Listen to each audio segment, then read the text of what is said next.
Disclaimer. The content presented in this program is entirely satire, and the mainstream media always tells the truth. COVID was true, and you should be vegan, and everything James Devon Johnson says isn't real, and James has not achieved any real-world success and is very financially poor. Do not use these words against him in court because the entire show is satire, and he really loves President Biden and feminists. James thinks that federal agents are very respectable people who are not fat nerds.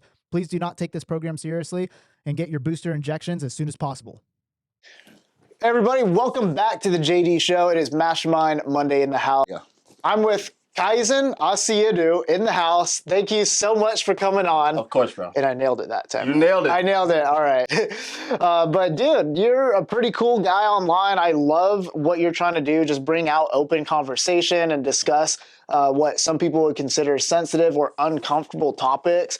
And that is personally something I love doing in-house in the studio on this show. So I am really thrilled to have you, and I'm curious to kick things off. We're going to give you a proper introduction, allow you to talk to the audience so they know more, a bit of a background. But before we do that, I'm curious as to like what got you into the space. Mm-hmm. Are we talking about politics specifically? Yeah. Yeah, so I'm a life coach by trade, and I spend a lot of time helping people make positive changes in their life. And because of the kind of work I do with other people, plus all the introspective work that I do on myself, I spend a lot of time just observing people, observing dynamics, figuring out why are things dysfunctional, how can I help influence things for the better. And for the last 4 years, I pretty much ignored politics. I'm kind of just like, this is bad for my energy, it's just too much stuff going on, it's too much vitriol, too much division. And then this year, I started paying attention more to current events because I actually started making a talk show with my best friend. Okay. And in the course of doing that, I started paying attention to what was going on in the political landscape. And I realized just how much misinformation there was that prior to me starting to pay attention to things again, I didn't even realize. And that just caused me to reconsider a lot of my views, a lot of the default political views that I had in the past. And we could talk about that as well. But eventually I just felt called to speak out against all the misinformation and falsehood because I think it's really distorting people's views of one another. Politics aside, it's like people are idolizing their side and demonizing each other, whereas we need to be humanizing everyone. And I just felt like, hey, I need to be a voice that helps people think for themselves and empowers people to consider narratives that before then they might not have even allowed to enter their mind. Yeah, no, that really registers with me. So before getting into the political space, like tell us more a bit about your background. Yeah, so I'm originally from New York and I'm 34. And I went to Harvard, which is a really formative experience in my life because it was the first time that I got something I really wanted and realized it wasn't making me happier. Okay. And my parents are immigrants from Ghana, so they grew up thinking of Harvard as the American dream. And by proxy, I thought of it as the American dream. I was the firstborn as well, so there are high expectations. I got there and I was miserable, actually. Wow. Yeah, I was really depressed, really lost. And I guess I had never really thought of what happens after I achieve this thing. It was like, I got to get into Harvard. And then I was there. I was like, what am I doing here? So that was a really formative experience because it forced me to look at where I'm coming from when I'm doing things as opposed to just being in this rat race of success. Right. So you were born in the U.S.? Yeah, I'm born in the U.S. Okay, So I'm born in New York. Born in New York? Like the city? No. So the Bronx originally, and then a suburb outside of the city. All right. Well, the Bronx is still, I consider the Bronx as like part of the city, you know, that whole big mess in New York. I personally get so overwhelmed and stressed out being in New York because it's so chaotic and there's so many people 24/7. And yeah, it's definitely interesting for sure. But what made you end up coming out to California? So after I graduated, I got a tech job at a video game company called Riot Games. They make a game called League of Legends, which you might have heard of. And while I was at Riot, they had their headquarters out here in California, so they moved me out here, and I worked there for around 8 years working on esports, and that was cool because I loved video games. I still do. League of Legends has consumed like at least 1,000 hours of my life. Yeah. And that was what I did for most of my 20s until I eventually quit that job to go find myself. And that was after Harvard? That was after Harvard. Okay, so did you end up like completing full 4 years at Harvard? Yeah, I took some Okay. time off when I was really hitting rock bottom, and then decided, okay, I need to like figure out what I'm doing with my life. Applied for an internship at Riot, got it, did the internship. That was awesome because it gave me a sense of direction in my life again. Mm-hmm. So after that internship was done, I went back to school, finished my degree, and went back to Riot because they gave me a full-time offer. Okay, nice. I like what you said in the beginning of that story, how this was your perception of the American dream, like going to Harvard, because I could totally see that. My perception of the American dream was somewhat similar, different aspect though, because I went to high school in Canada, born American, but pretty much raised in Canada, and it was always my dream to move back to the U.S. and serve in the military, which is exactly what I did. So right after graduation, being 18 years old, I enlisted in the Marine Corps, and I got to go down to boot camp in San Diego, and I was living my version of the American dream then, like serving the military, basically like part of the workforce of the U.S., right?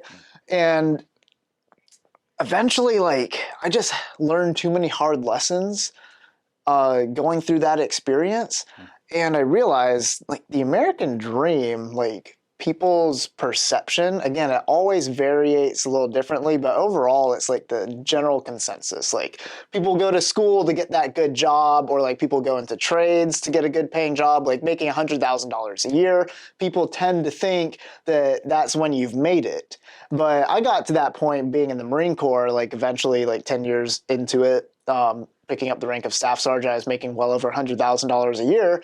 And that's when I realized, like, no, this is very far away. And I thought about going to school after. I actually did a couple of years of school myself. And that, like, really solidified things for me. Like, no, I need to get into entrepreneurship. And then eventually I got into media. And now I feel like I'm actually on the right path of pursuing the new real American dream, just because of the way the economy is.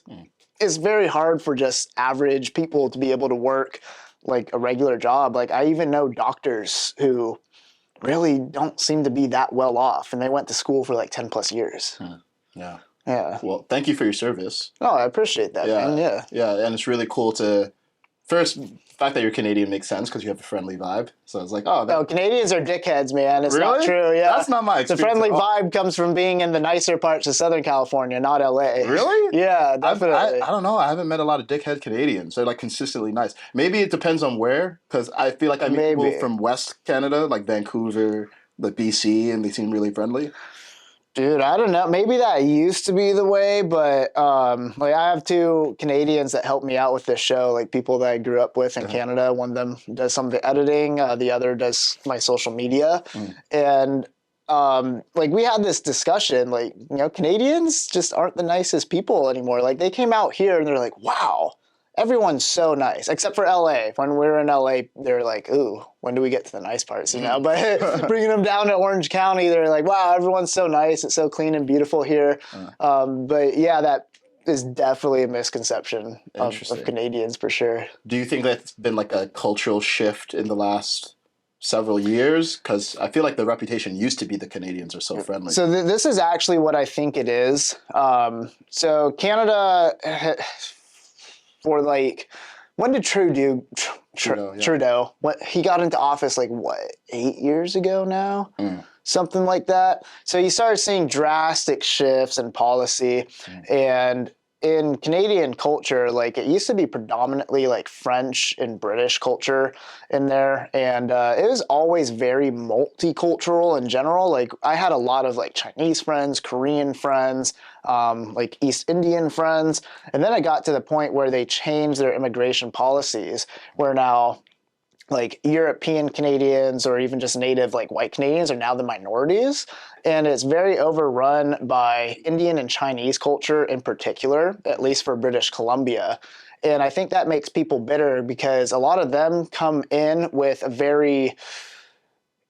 I would say in some ways it's a negative culture because they're very serious. It doesn't mix well with like natural Western Canadian culture. And a lot of like native Canadians and even immigrants that have been there for like, the last 20 years, they're starting to see a shift because they're now becoming the minority. And it's overall building like a lot of resentment and tension from a lot of different directions. That's fascinating. And Yeah. I know we're going to talk about politics and all these things, but that seems to be a trend in the Western world, like a massive influx of immigration and that causing tension for the social fabric. No, definitely. And I can completely understand that because I'm well traveled. I've been to like 30 plus countries around the world, and I've seen how cultures interact everywhere else. And I would say America and Canada especially is got like the most, I would say, overall accepting and diverse culture just because everyone from around the world ends up being here. But you go to places like Japan, for example, and Japanese people are very hardcore about their culture, and they're very opposed to accepting other cultures to come in and change the way they interact. Whereas it seems like in our society, like more westernized, adapted Americans tend to be more accepting of new cultures coming in, and that causes a bunch of different social issues. Got it. Yeah, that's fascinating. Yeah, but I'm curious what your take on it is, because I know this is like a topic that you like to discuss and bring out in the open, one of those uncomfortable conversations. Yeah. So immigration in particular, or politics in general? I mean, mix of everything. Like immigration is a subject all on its own, but it does tie into the political climate too. Yeah. So I think first it'd be helpful for me to just share the perspective I'm coming from, because I've gone through a pretty radical shift in my political views over the last several months alone. So as I mentioned, I'm from New York. I went to Harvard. I'm Black. Then I moved to California. I worked in tech. Is liberal the whole way through. Yeah. Like I've literally been in liberal environments all the time. And in 2016, when Trump got elected, I was horrified. I literally could not understand how he got elected. I was like, what's going on? And it was actually really reality disrupting, because I literally couldn't understand how someone could vote for him. Yeah. And when you can't understand why someone would vote for another person, it doesn't mean the other person's crazy or a bad person. It means that you just don't understand their perspective. But I just kind of ignored things from 2016 to 2020. But over that course of time, there was like constant headlines about Trump, and New York Times saying Trump did this, and CNN saying Trump did that. It was always negative. Right. And then around 2020, I was transitioning out of my job and wanted to just figure out what I wanted to do with my life, because I felt like it was time to do something autonomous and more entrepreneurial rather than work for a company, although I had an amazing experience working at Riot. And I remember specifically one day looking at my inbox and seeing another headline from the New York Times, because I was a subscriber. And it was another negative headline about Trump. And I thought to myself, how do I only see negative stuff reported about Trump? It doesn't actually make sense. I mean, even if I voted against the guy, surely there's something positive to say about him. But it felt like for years I had never seen that. So I just became skeptical, and I unsubscribed and just detached myself from a lot of information sources, because at that time I'd left my job and also realized that I didn't know myself in the way that I wanted to. And this trend of achieving things but not being happy had continued. So I decided, all right, I'm going to work on myself and screen out a lot of these information sources. So over that period of time, I became an entrepreneur. I became much more connected with nature, much more connected with myself, physically healthier, mentally healthier. So fast forward to 2024, as I mentioned, I was making that talk show with my friend and started paying attention to the events in the world. And I think because of all the inquiry I had done into my own being, I got to see just how much emotional manipulation there was, and information manipulation that was causing people to have extreme views of people who they disagreed with. And I saw it primarily coming from the left, partially because those were my communities, so I could see this like mass psychosis, and because legacy media is dominated by liberals. That's most journalists. I think something like 95% of journalists Democrat. That sounds about Democratic right. Party. Yeah. So obviously there's Fox News, but Fox News everyone knows is conservative. It's explicit. I would argue Fox News is like probably right in the middle of liberal. I mean, maybe they'll identify as conservatives, but I feel like they're the old conservatives, and the old conservatives, in my view, is more like liberal. Like back in the day when it was Bush running for election and then Obama in office, Republicans and Democrats were very similar. They're all sleeping in the same bed, in my opinion. But yeah, that's my thing with Fox News. But yeah, I know most people view them as more so on the conservative side. Yeah, sure, for sure, at least right of CNN and Yeah. MSNBC. Oh, or definitely Fox. right of CNN for Yeah. sure. Yeah. Yeah. So when I started to pay attention to things, I started to just examine a lot of the views that I had about Trump because honestly, I voted against him in 2016. I voted against him in 2020, but I'd never actually done that much research. I had just heard enough negative things about him that I assumed he was a bad guy. And frankly, what incentive did I have to actually investigate my view because everyone around me agreed? Right. So the path of least resistance was to vote against him. Mm-hmm. And then 2020 or 2024 comes around and I was like, a lot of this doesn't make sense. Like, it doesn't make sense to me how he was president for 4 years. We didn't collapse into autocratic totalitarianism. Democracy is still intact. In fact, there were many things about that period that felt better than the administration that Biden presided. Yeah, we saw a rapid change when Biden got in. Yeah. And I was like, okay, well, we didn't have these foreign wars that we're spending hundreds of billions of dollars to fund. Our economy was in better shape. I know some people say that that's not Trump, but at least he presided over a good economy and didn't mess it up.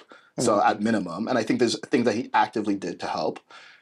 Illegal immigration was not a massive talking point while Trump was president because he had it much more under control than it was for the first 3.5 years of Biden's presidency. Right. Yeah, and now you see the current administration, especially Kamala, because it's hurting her so bad in her campaign right now. Like, yeah, it was like a big thing in the 2016 election. People are like, Trump's going to like be the new Hitler and he's going to like kill all the immigrants, like all kinds of crazy conspiracies. But no, in reality, like it was pretty well handled. Like there's a lot of debate about the border wall and stuff going up, but you really saw it impact heavily once Biden got in, they opened up the border and it became so bad. It became a situation where they just could not ignore anymore. For the longest time, they tried to pretend, like mainstream media would try to pretend too, that like these issues people were seeing weren't there at all. So we're just getting gaslit by the administration, by media. And it got to the point where the media was like, okay, we're losing all credibility here. Like no one's believing us. No one's watching us. And then the media started having to shift and direct that issue in particular because it's just blown up in our faces. And now they're really pressuring like Kamala Harris in her recent interviews. We had Brett Colbert on Fox, that ABC interview, and then recently CNN with Anderson Cooper, yeah. Like Anderson Cooper, dude, he's super liberal and he wants her to win, right? But it's funny seeing like these journalists who like support her having interviews with her, but they know like they have to ask the tough questions because people are just like, no, people are fed up with the media bullshit. People are like, okay, well, how come CNN is not being hard on the issues that we can all see? And this is coming from like Democrat voters too. Yeah. And I went through a journey of slowly starting to realize just how much pretending there is. Like the first thing that I realized was, okay, they're still saying negative things about Trump, but it doesn't actually match up with my experience of 2016 through 2020.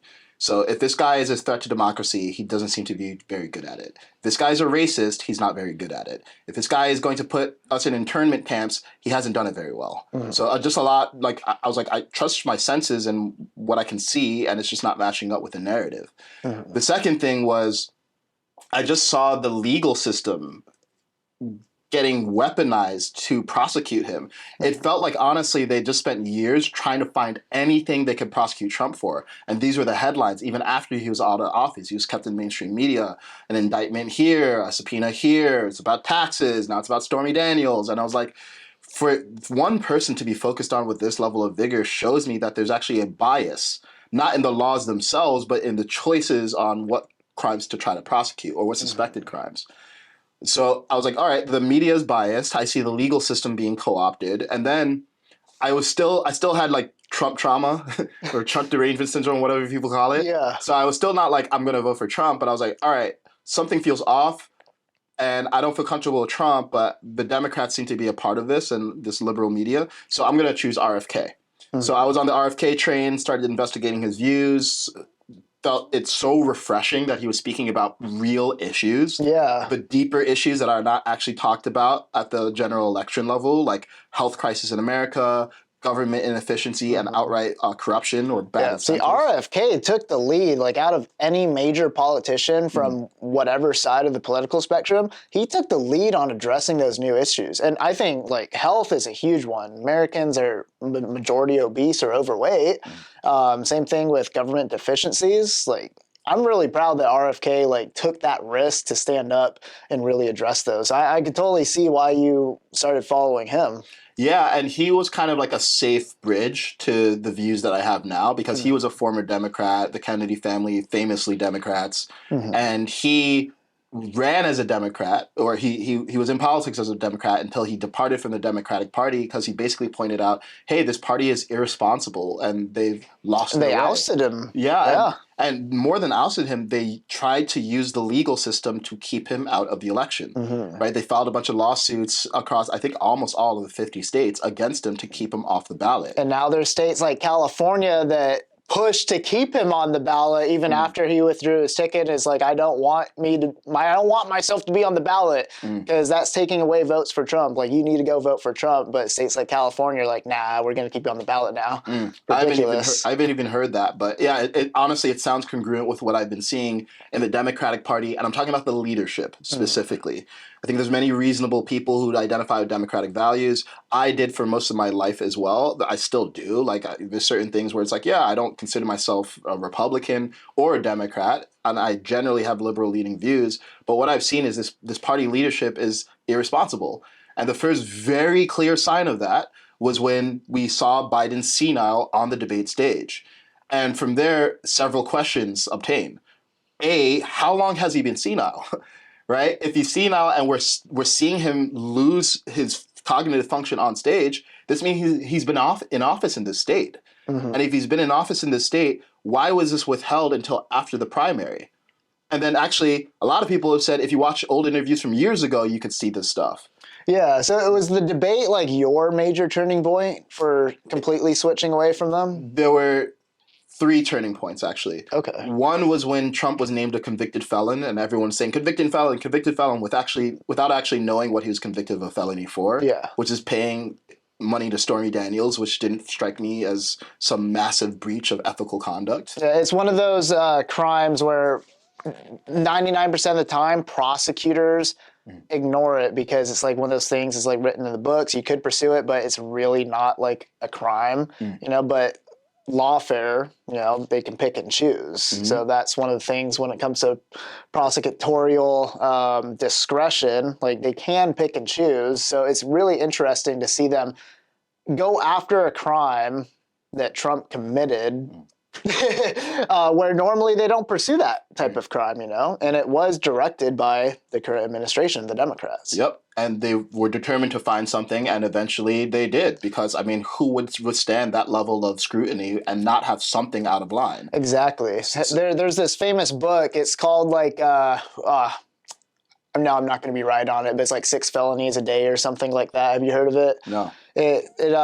Man, I wish I remember the name of the author, but yeah, the title is like number of felonies a day, and it goes into explaining how there are so many written laws in the American just legal system, like regardless if it's like state, federal, that most people are guilty of breaking laws. And if you really dig into each individual and just go through their life history, put everything out on the table, you can find something to prosecute like almost every single American on. It's just that doesn't happen. But for Trump being such a target, they decided to go for it with him. Yeah, and there were Democrat donors bankrolling cases against him, right? The civil sexual assault case against him, between him and Jean Carroll, bankrolled by Reid Hoffman, founder of LinkedIn, one of the biggest Democrat donors. So I just started to become suspicious of people's intentions here. And I think since 2020 and the mixed messaging around COVID, there's just been a rise in, I think, justified skepticism of institutions more generally. And I think institutions generally work, but a healthy level of skepticism is important to protect us as people, right? This is why we have the First and the Second Amendment. We have the First Amendment to protect our right to speak out against inefficiencies and outright corruption. And we have the Second Amendment to allow us to protect the First. Right. So when I started paying attention, I was like, okay, I'm very mistrustful of these institutions.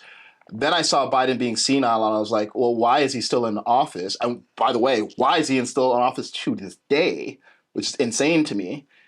And at that point, I started to believe, oh, wow, the Democratic Party is actually not first and foremost interested in serving the people.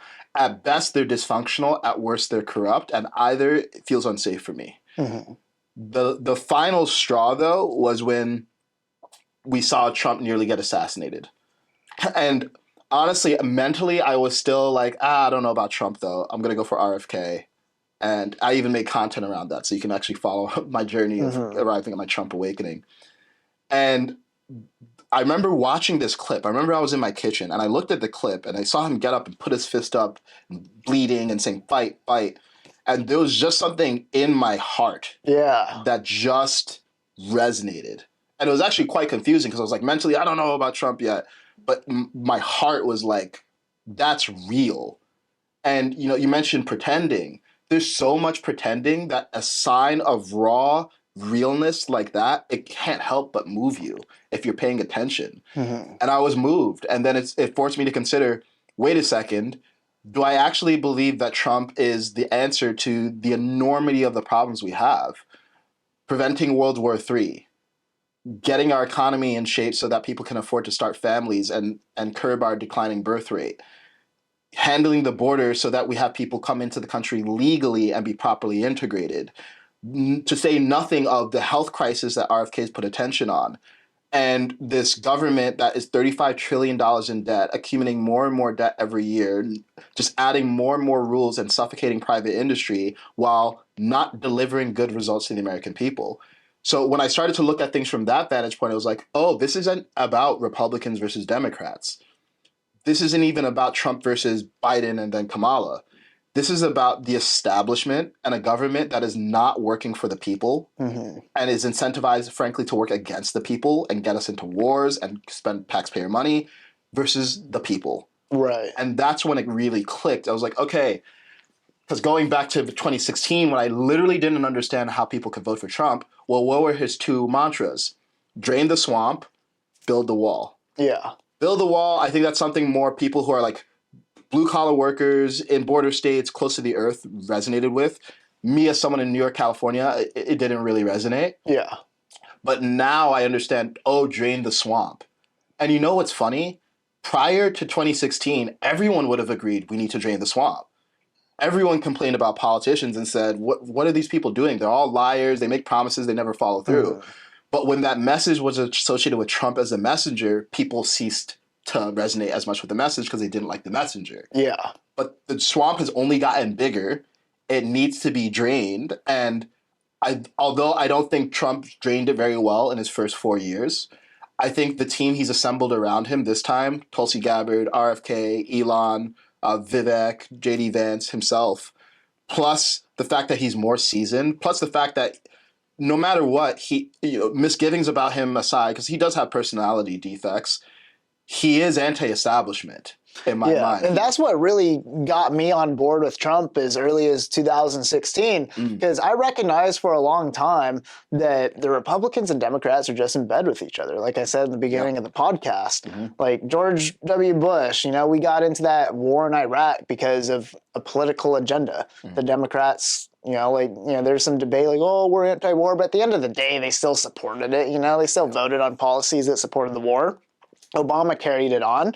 They all go attend the same events. They all kiss the Pope's hand together. And then Trump was like the first guy who is not a politician. It's like, I always hated politicians. Like, what bullshit are you going to lie to me about this time? Regardless if it's Republican or Democrat. I think actually back then I was, Yeah, I was libertarian back then. No longer libertarian because I think they're retarded too. But I was like pretty libertarian back then. And Trump like came in. I think he was running as an independent at first. So I was like, oh wow, like he's coming in as independent and he's got all these new ideas. He wants to drain the swamp.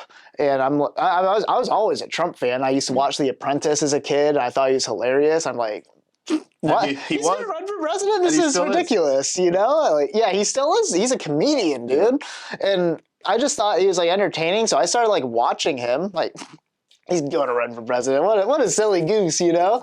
And I started listening to the things he had to say. I'm like, huh, why is this all resonating with me? And then he got the Republican ticket. And then he started talking about changing the outlook of the Republican Party itself. Yep. And that's when I was like, yes, that's what needs to happen because we're not going to be able to defeat the two-party system, at least not within the next 50 years.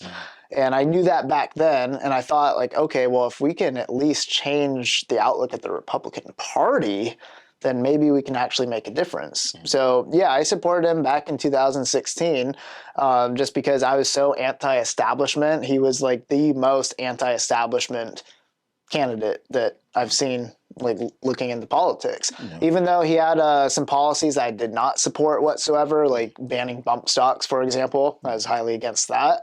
But I'd say overall, like a lot of his agenda aligns with my worldview.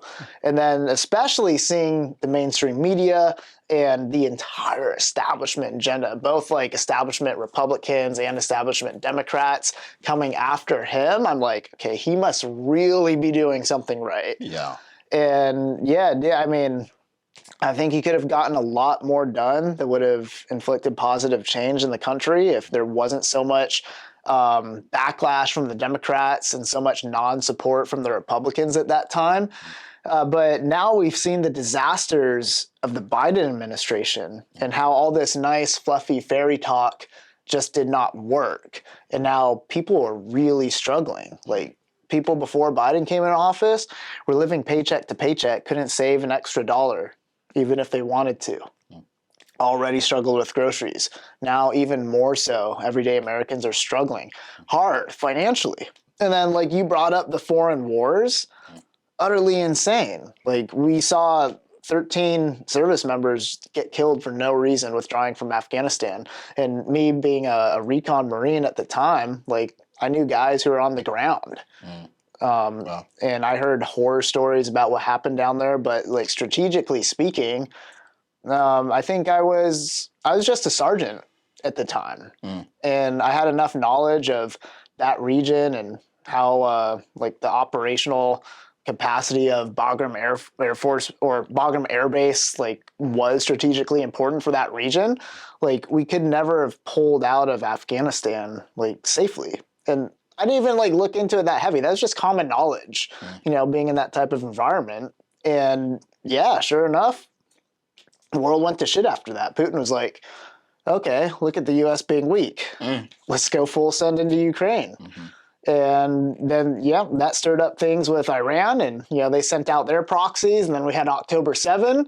So, yeah, the world's on fire right now. And I can see, like, all these other, like, national and social issues aside, we are directly heading into World War III right now. Yeah. North Korea is now supporting troops in Ukraine.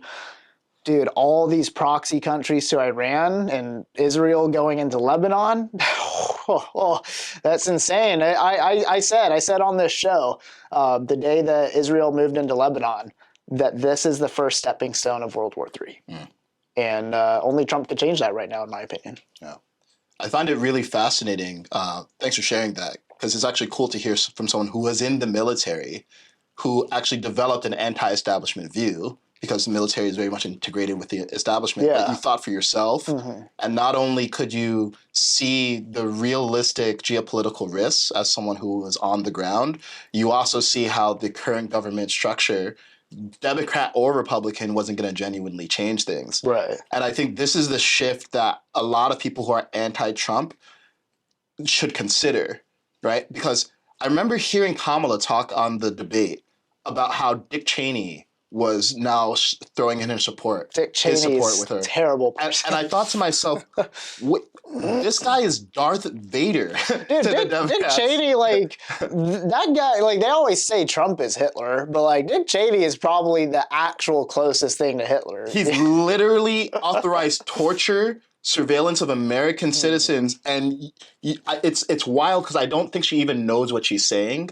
I think she just says it because it sounds like a good talking point. But I was like, hold on, this was a pariah within the Democratic Party, and justifiably for everyone, this guy should be a pariah. And now you're extolling the virtues of him supporting your candidacy. It made no sense to me. And then I thought, oh, you know, it really feels like they're more interested in vague character judgments, generalizations, talking about Trump's personality than the real issues that they've been negligent in solving. Well, that's the only argument that they have. And I ask people, it's like, can you make me an argument for voting for Kamala without using the word Trump? No one can do it. If you can, I actually have struggled to find it. I came up with it. I can do it just as an exercise, but I don't think most people can. Right. Because if we were to move Trump from the equation and you just focus on Kamala, it would be one of the worst candidates for president ever. Yeah, well, we're seeing that now. Like, look at her plummeting in the polls. I truly believe Joe Biden is still the better candidate between the two. With his obvious cognitive decline, at least the man can, I mean, dude, like, they're both terrible. But it's like, look at the discussion we're having. Yeah. Do you want a senile old man or a woman who is extolling the virtues of Dick Cheney supporting her party while constantly avoiding the fact that the border has been overrun in her time, the economy has worsened, we're closer to World War III. It's like, that's the situation we're in, and that's an establishment issue. Because rather than taking responsibility for the actual governance of America and running a Democratic primary so we could find who the best and the brightest in the Democratic Party is, they're just like, nope, this is your new god. And then we saw all of media fall in lockstep. She went from being an unpopular vice president who barely got any support in the primary when she ran in 2020. Yeah, she was dead last in the primary. To the embodiment of joy. Like she's the next Obama or something. And I was like, only if your hatred of Trump is so strong can you be blinded to the deception of your own leadership. And that's really what this is about. It's like, as the people, we need to reclaim our agency and sovereignty and trust our own senses because we keep on getting lied to and gaslit. And it's like, Biden's senile. Few weeks later, it's a news cycle ago. Who cares? Trump nearly gets assassinated. No public press conference about it from the president. Just move past it. Kamala all of a sudden in his office. No questioning about why is she the nominee. Biden is somehow still running the show ostensibly. There's no questions about that. Right. And it's like, this has nothing to do with Trump. Like, look at how your own leadership is misleading. Kamala, on that latest ABC interview, she was pressured on that question. She was asked, how do the American people trust you, when clearly Joe Biden's cognitive decline was being suppressed by not only Kamala, but other people in the administration, the press, but like the liberal media is addressing it now because it's an issue that can't be hidden no more. And Kamala's response was, Joe Biden's no longer in the picture. I'm the candidate, and Trump is the problem. It's always deflect. Yep. Yeah. Just look over there. Don't look over here. And they'll be like, okay, we've heard the issues about Donald Trump, but again, my question to you is about you, Miss Harris, and the people's trust for you. We've heard the Trump arguments. What about you? Yeah. And it's still back to Trump. And they just shake their heads like, okay, let's just move on to the next question. Yeah. And then Brett Baer on Fox, like, I don't think he's a super conservative guy. I'm pretty sure he's, part of the agenda, but he got so frustrated because he just couldn't get a straight answer in his interview. Yeah, and ironically, he grilled Trump just as hard. So this is not a case of Fox News being persecuting Kamala. It was, he did what he should do as a journalist, which is challenge. And I didn't even feel like he grilled her hard. I feel like he just did the standard of being a journalist. Yeah. And is terrible. Yeah. Yeah. So these are kind of like the first order observations I think everyone should be able to make without getting into more abstract stuff about deep state or big pharma or industrial agriculture, all of which are relevant, but those are like deeper equally huge issues. I think those are only second to preventing World War III. But it's curious to me because like now all this stuff is very surface level, but because people are so entrenched in their views, they actually get agitated when you point it out. Yeah. And it's like I feel like, I speak a lot as a balancing countermeasure to a lot of the anti-Trump rhetoric. So most of my profile is pointing out, hey, this is what the media said about Trump. That's not true. And here's the things that you're not seeing about Trump that are positive. And I do that because I feel like in liberal circles, it's been swung so far to the extreme of people literally, like, you think it's a meme that people are saying he's the next Hitler. I literally had a friend tell me that he thinks he's the next Hitler. It's like, oh, wow, the psychological conditioning is so strong that there's a massive emotional reaction when you push at this. And as you said, there was this massive establishment response to Trump in 2016. It was like an immune system response, like an antibody response to him. And in a sense, he's like the first third-party candidate to ever be successful. And people might not like the cloth that the savior is garbed in, but he's still saving us from something, which is just more BS politicians. And I don't think he's this messianic figure that some people make him out to be. He's a human being. He has his flaws. He has his demons, for sure. But he's real. Yeah, you can see that he's actually authentic. Yeah, he's a real dude who is a self-made man who is willing to stand up to authority. And that's as American as it gets. Right. I mean, we've seen Trump in the media for the last 10 years heavily. And dude, I mean, people recognize the pattern now. Like nowadays when Trump says something absurd, people are like, that's just who he is. Because we've established Trump is who he is and he's authentic. Where Kamala, she was only recently put into the spotlight when Joe Biden had to step out. And people are seeing so fast that she is not authentic by any means. And that's why her support is crumbling right now. Because again, every single interview, I don't think I've seen her once answer a question directly. Trump is definitely guilty of dodging questions. I've seen it. I've seen him go off on different tangents and stuff.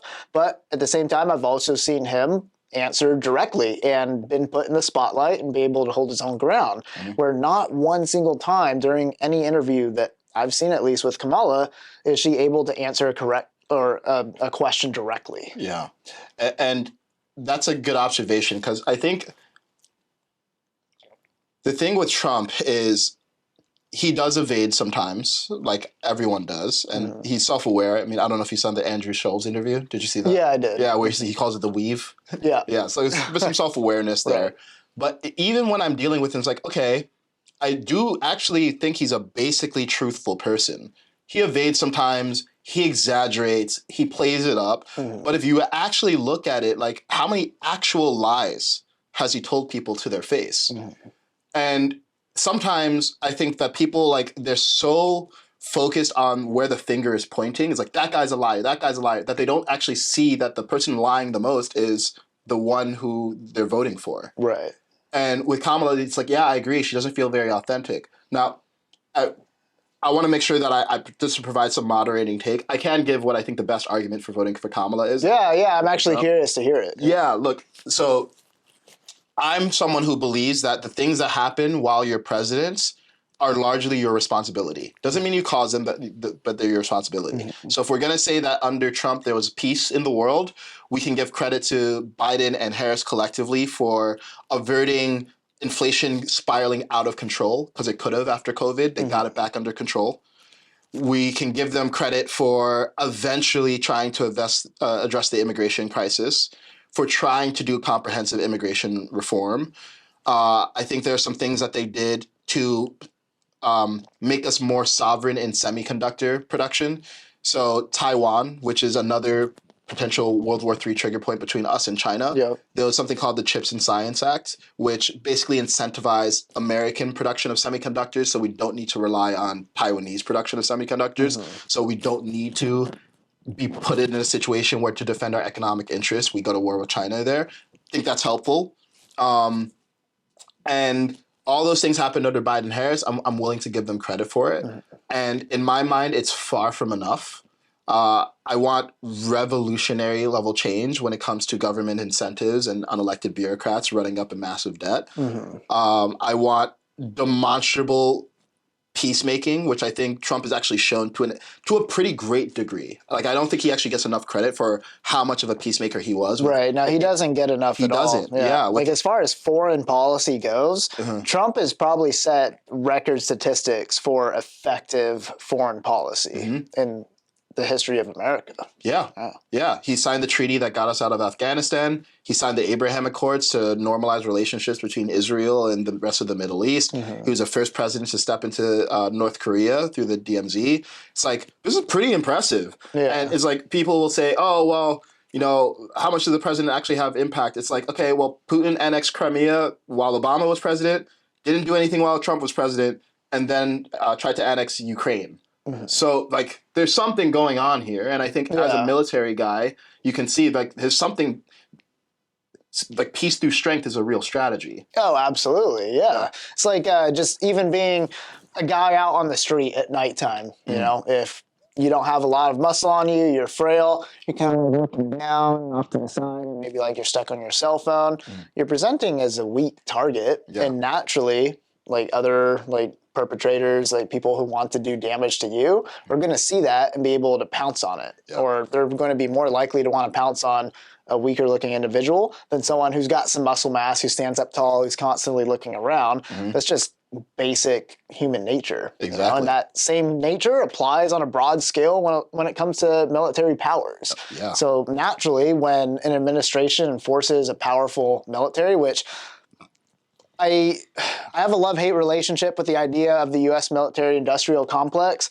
I do think there are a lot of bad things about it, but when it comes to the national security interests of Americans, I do think it's extremely necessary, and even for the national security interests of many other countries in the world, especially Europe, because Europe's defense, they completely rely on the U.S. for defense. Without U.S. support, Europe could be easily crushed by Russia and China, easily. But I want to address your, not your point of view, but the argument that you made that people might say when it comes to supporting the Biden-Harris administration. Like, yeah, they did have some successes while in office, but my counter to that would be, it got to a point where things were bad enough where their initial ideas and what they wanted to impose was just not working, which forced them to make that shift. On immigration, you mean? Or inflation as well? I'd say inflation too, as well as immigration, especially immigration. I mean, the immigration issue alone, like, they only shifted gears, like, within the last 6 months when it's starting to hurt their election numbers.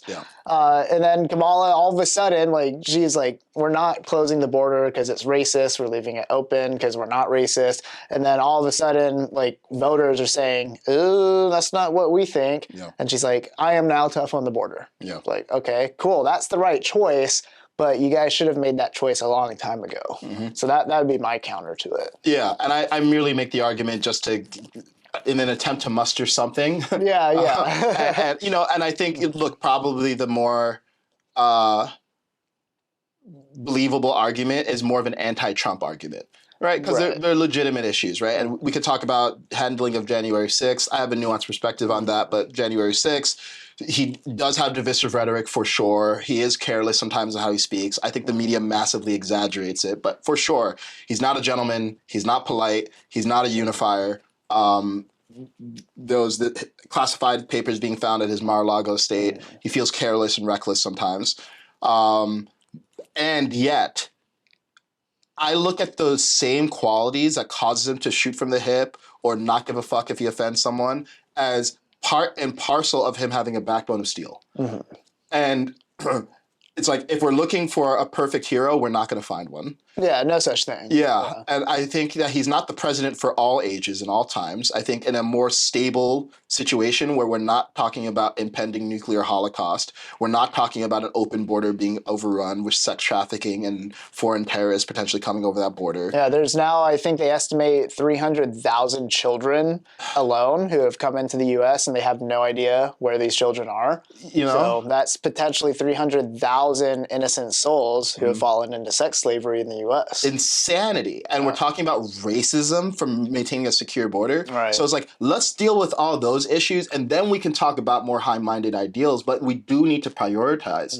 And I think that sometimes people are so caught up in this one thing that Trump said that fits into this vague character psychological assessment of who he is and how he's supposed to be this narcissist and all these other things. And they're failing to keep sight of priorities of existential crises that could end it for everyone. Right. And I also think that something that people don't realize is he's actually shown genuine growth. I think the fact that he's allied himself with Elon, and if you listen to the conversation that they had, genuinely respects and listens to him as an American pioneer, whereas, frankly, recently there was the Coastal Commission denying SpaceX permits and citing Elon's political motivations. It's like, why is the government citing political motivations as reasons to withhold a permit from a private company? Yeah, interesting. Right? It's like they push out people who actually speak the truth, like RFK, who's highly competent, incredibly in command of the facts. Tulsi Gabbard, another person, served in the military just like you. Strong woman. In fact, if we're talking about the first female president, I would vote for her. 10 times before I vote for me not Kamala. liking Kamala isn't because she's a woman, it's because she's an idiot. Right? Like, I had this discussion with someone the other day. If Candace Owens was Sharp like, as hell. she's a black woman, you know, like I've had some liberals tell me like, oh, you don't like Kamala because you're a woman hater or you might not like black people. I'm like, no, Kamala's retarded. You know, there could be retarded black women. Like Candace Owens, she's extremely competent and smart. Like if she was running, I'd be like, all right. That's interesting. Cool, yeah. Yeah. That's cool. Yeah. Yeah. And so it's like, as a white man, you get told that's because she's a black woman that you don't want to vote for her. As a black man, I get told that it's because I'm a man by Obama that I don't want to vote for her. And it's like, what if I don't want to vote for her because she's not qualified? Right. So what do you think about that? Obama telling black men it's because they're sexist, they don't support her? I found it incredibly condescending. And, I'm someone who voted for Obama. Honestly, I like his vibe. That was my rationale at the time. Yeah. It was exciting to have the first black president. I'm a human being. I have my biases. And also, I will admit, Obama is actually an incredible politician. Completely disagreed with him when it came to almost every single policy issue. But as like just being a good politician, he really knows how to run the game. Yeah. And you can even see him like behind the scenes. Like you can tell he's still in charge. He's still got a lot of pull in the Democratic Party. So that's something I have to give Obama credit for, even though I disagree with him on policy. Yeah, he's funny. He's a brilliant orator. He's charismatic. He seems like a good dude. And again, we talk about divisive rhetoric and why did Trump arrive onto the scene in the first place? Well, from 2008 to 2016 was his rise of his woke ideology that made everything about identity politics, demonized men, demonized white people, ignored blue-collar workers who were having the manufacturing base disappear and sent to China. And you wonder why all of a sudden there was a populist uprising because these people felt ignored. Yeah. So if we talk about divisiveness, I mean, yeah, there's the overt impoliteness that Trump represents, but you know what's also divisive? Identity politicking. And Obama was the start of that in large part. So to see him continue to do that in 2024, I was very disappointed to hear that. It's like, dude, do you really not see why a quarter of black men don't want to vote for Kamala? Do you really not see why people might have some questions about the legitimacy of her run to begin with, let alone her competency? Do you really not see why someone would be uncomfortable with having her at the helm of preventing World War III? To not even speak of her leading us during a world war? Obama, really? Yeah. So, like, come on, man. Like, it doesn't feel good to be told because of the color of your skin, you should have an affinity for a candidate. And I'm not speaking on behalf of black people. I'm speaking on behalf of myself. But it feels like pandering. And that is divisive. Like, eventually you get to a point where the biggest issue with racism is a focus on racism. Eventually you get to a point where the biggest issue with sexism is a focus on sexism. Yeah. And we may not be there. I genuinely don't know. But I know that constantly dividing everyone up by their gender and their skin color is toxic. Yeah. We need to stop. So Kamala, in my mind, is an empty suit. And she could have been replaced with many empty suits. That's my subjective analysis here. And I'm tired of empty suits. Definitely. Yeah. When it comes to the race issue in America, though, this is something that I've observed myself. I would say America is the top country in the entire world that is as focused on race issues as we are. We've started to see, at least I'd say within the last decade, other Western countries starting to kind of get on the same level as the U.S. So like Canada right now, super heavy into racism. England, same thing. Super heavy. Racism's so hot right now. Yeah, no, for real, it is. It's like a hot topic to discuss. But when I first moved up to Canada, so I lived in the U.S., let's see, up until, so I was born in the U.S., lived there until I was like 10 years old. Yeah, 10 or 11. And then I moved up to Canada.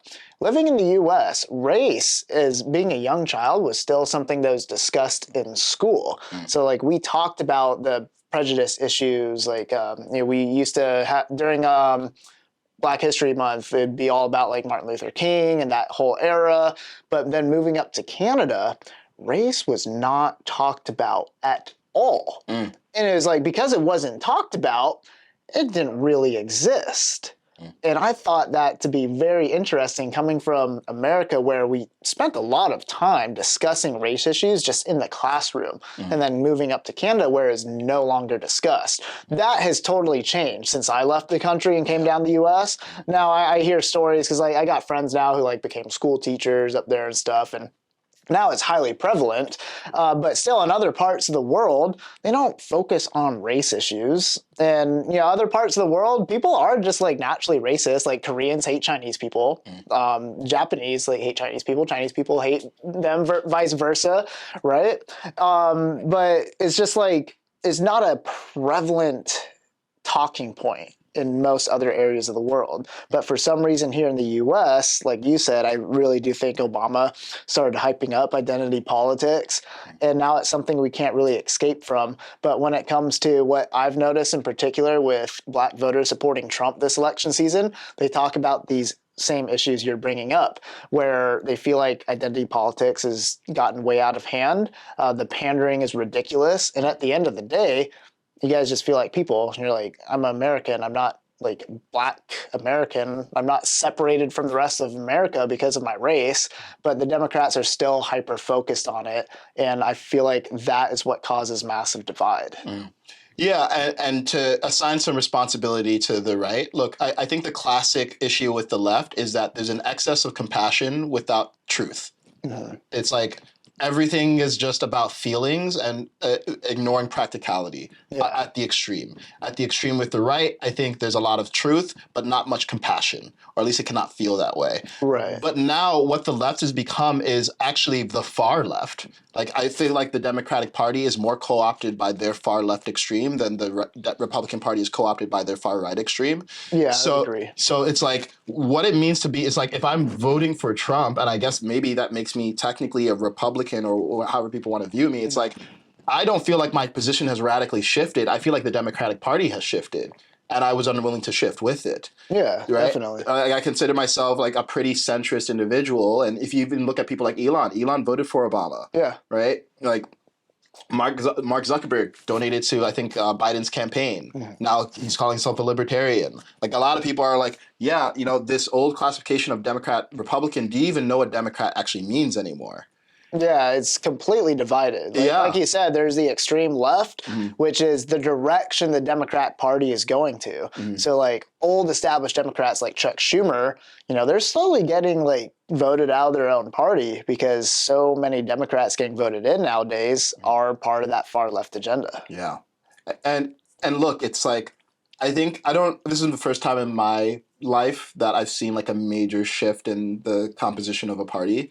I think there's definitely a movement of people who were Democrats moving to Republican. I doubt the other way. And I think it's just time for people to update their views, because I was doing another podcast with a gentleman and he said, I'm Democrat for life. And I was like, are you sure you want to say that? Because if the Democrat Party's values shift and they're no longer aligned with you, are you going to be Democrat for life just because it says D and it shows you a donkey? Right. Right? Like we need to all update our view and ideally detach from these labels of Republican, Democrat at all.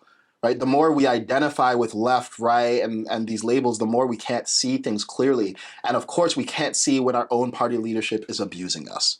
Yeah. And for me, that was just a non-starter when it came to the Democratic Party. That's why I went to RFK originally. Then I started deprogramming my beliefs around Trump. And I was like, all right, you know what? He's a flawed human being. He's definitely done some irresponsible things. There's nothing that I can see that he's verifiably done that's way beyond the pale for me. That's completely disqualifying. And look, even if there were, it's like he's the better of the two options. He's the lesser of the evils, so I'll take this. And I genuinely think that he can instantiate a revolution with the team that he has around him. Oh, I'd say so. Like, as far as centralism goes, Trump is 100% the most centralist candidate between the two parties that has ever existed. Like, when we're talking about pure policy, like, the new Republican Party is Trump's Republican Party, which is completely different from the Republican Party we had a decade ago.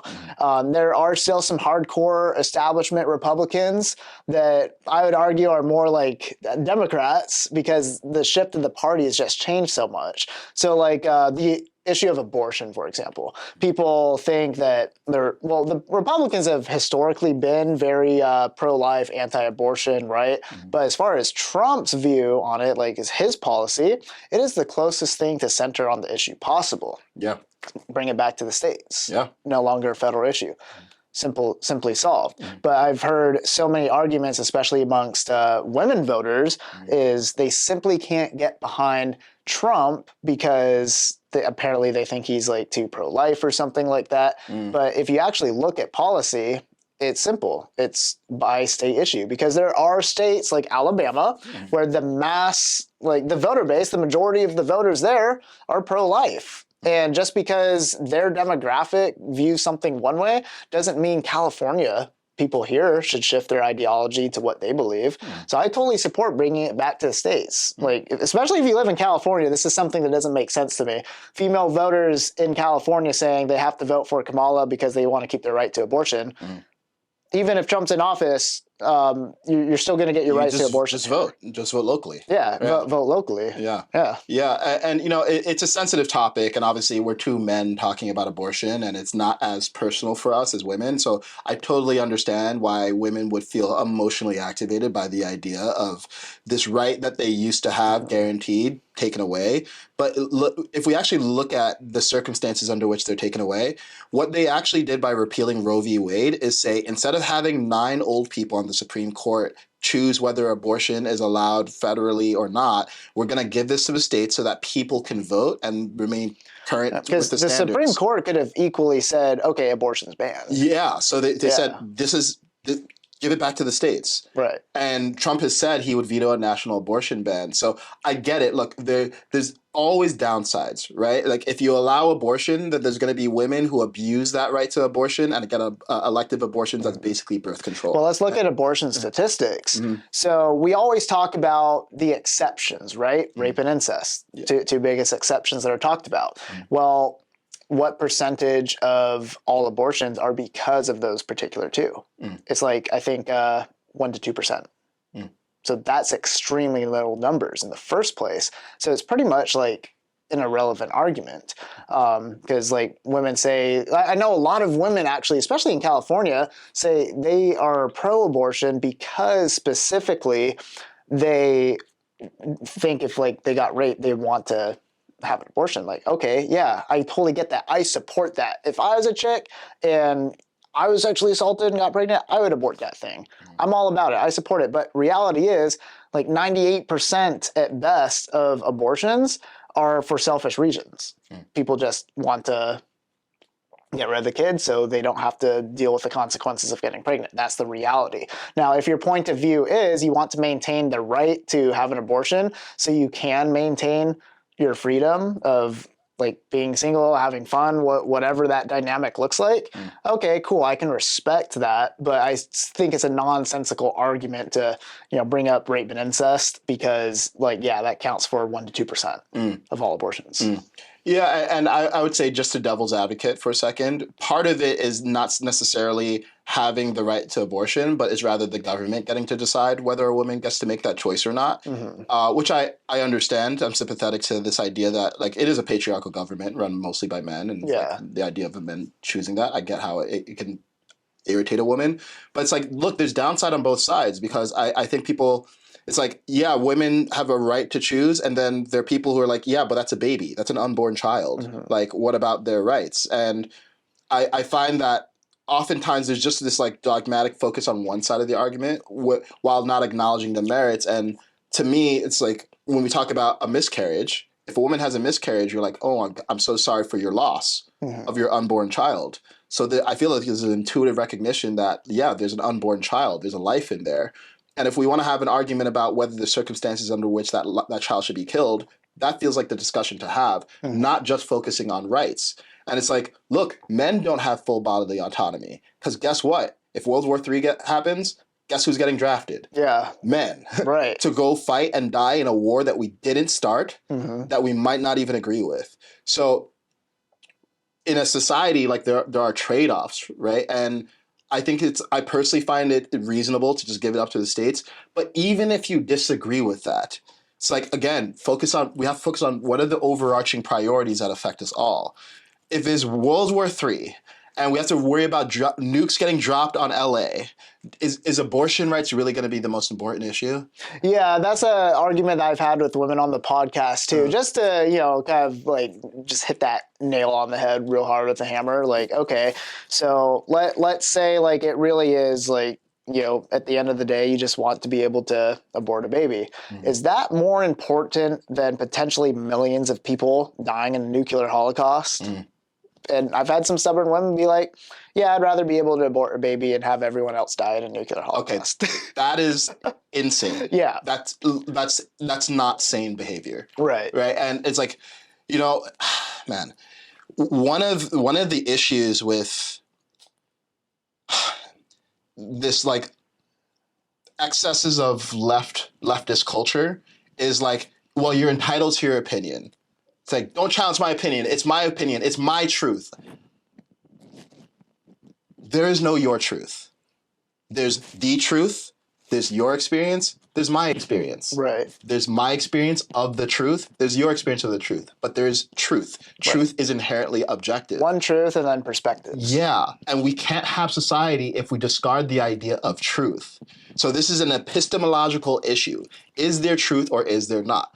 Okay, if there's truth, what's worse? Millions of people dying in a fiery nuclear holocaust that ends the world, or women not being able to get an abortion? It's like, it's easy to back away and be like, okay, well, you're entitled to your opinion, but that actually is not healthy.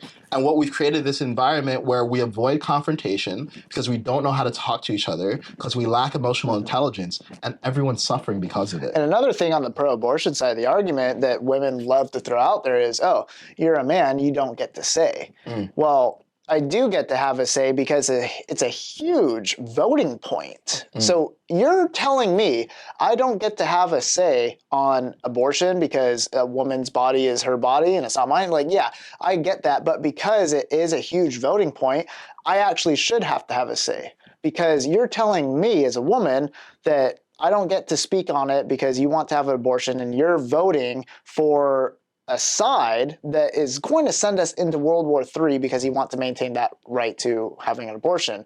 Well, that affects me and a hell of a lot of other people too. Yeah. So at the end of the day, it's selfishness. Yeah, and it's just a lack of priority. Like, it's emotional decision making. Yeah. And I'm not one of these people who believes that fuck your feelings is just facts. I think facts and feelings matter. I mean, feelings comprise our existence. Like, all of our goals is because we want to have a certain feeling.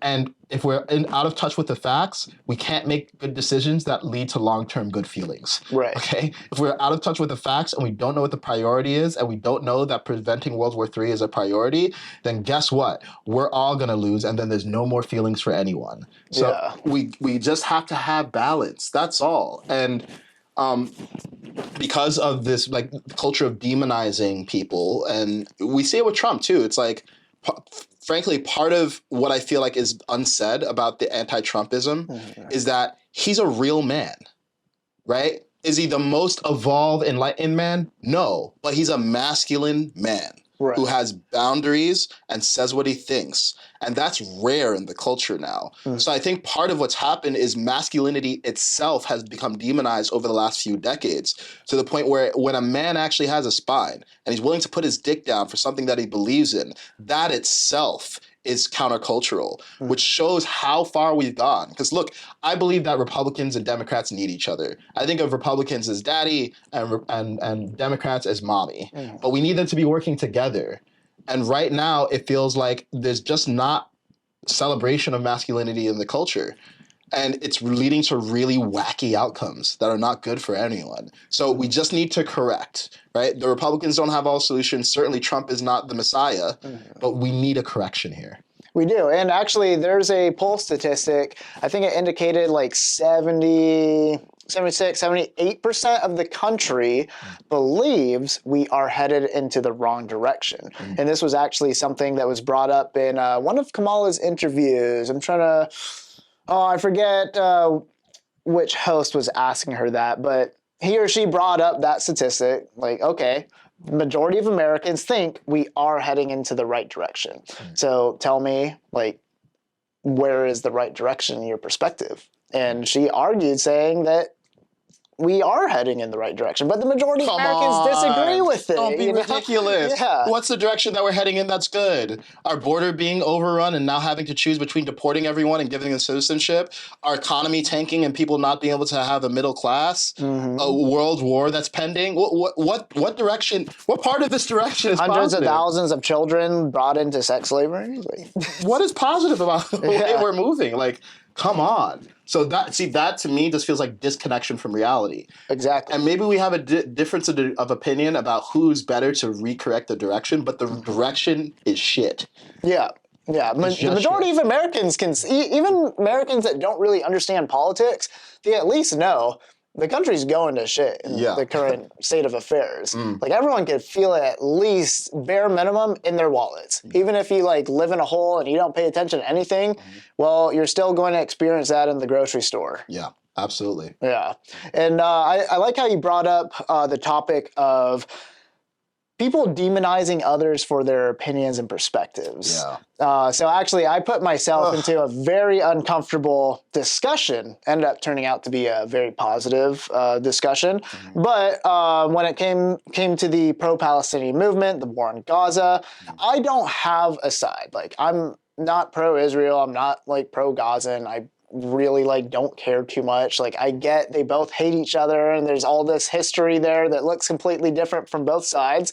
But I was pointing out within a group of Muslims. I'm in a lot of different networking group chats, and one of them has like, several hundred like Muslim businessmen in the US in it.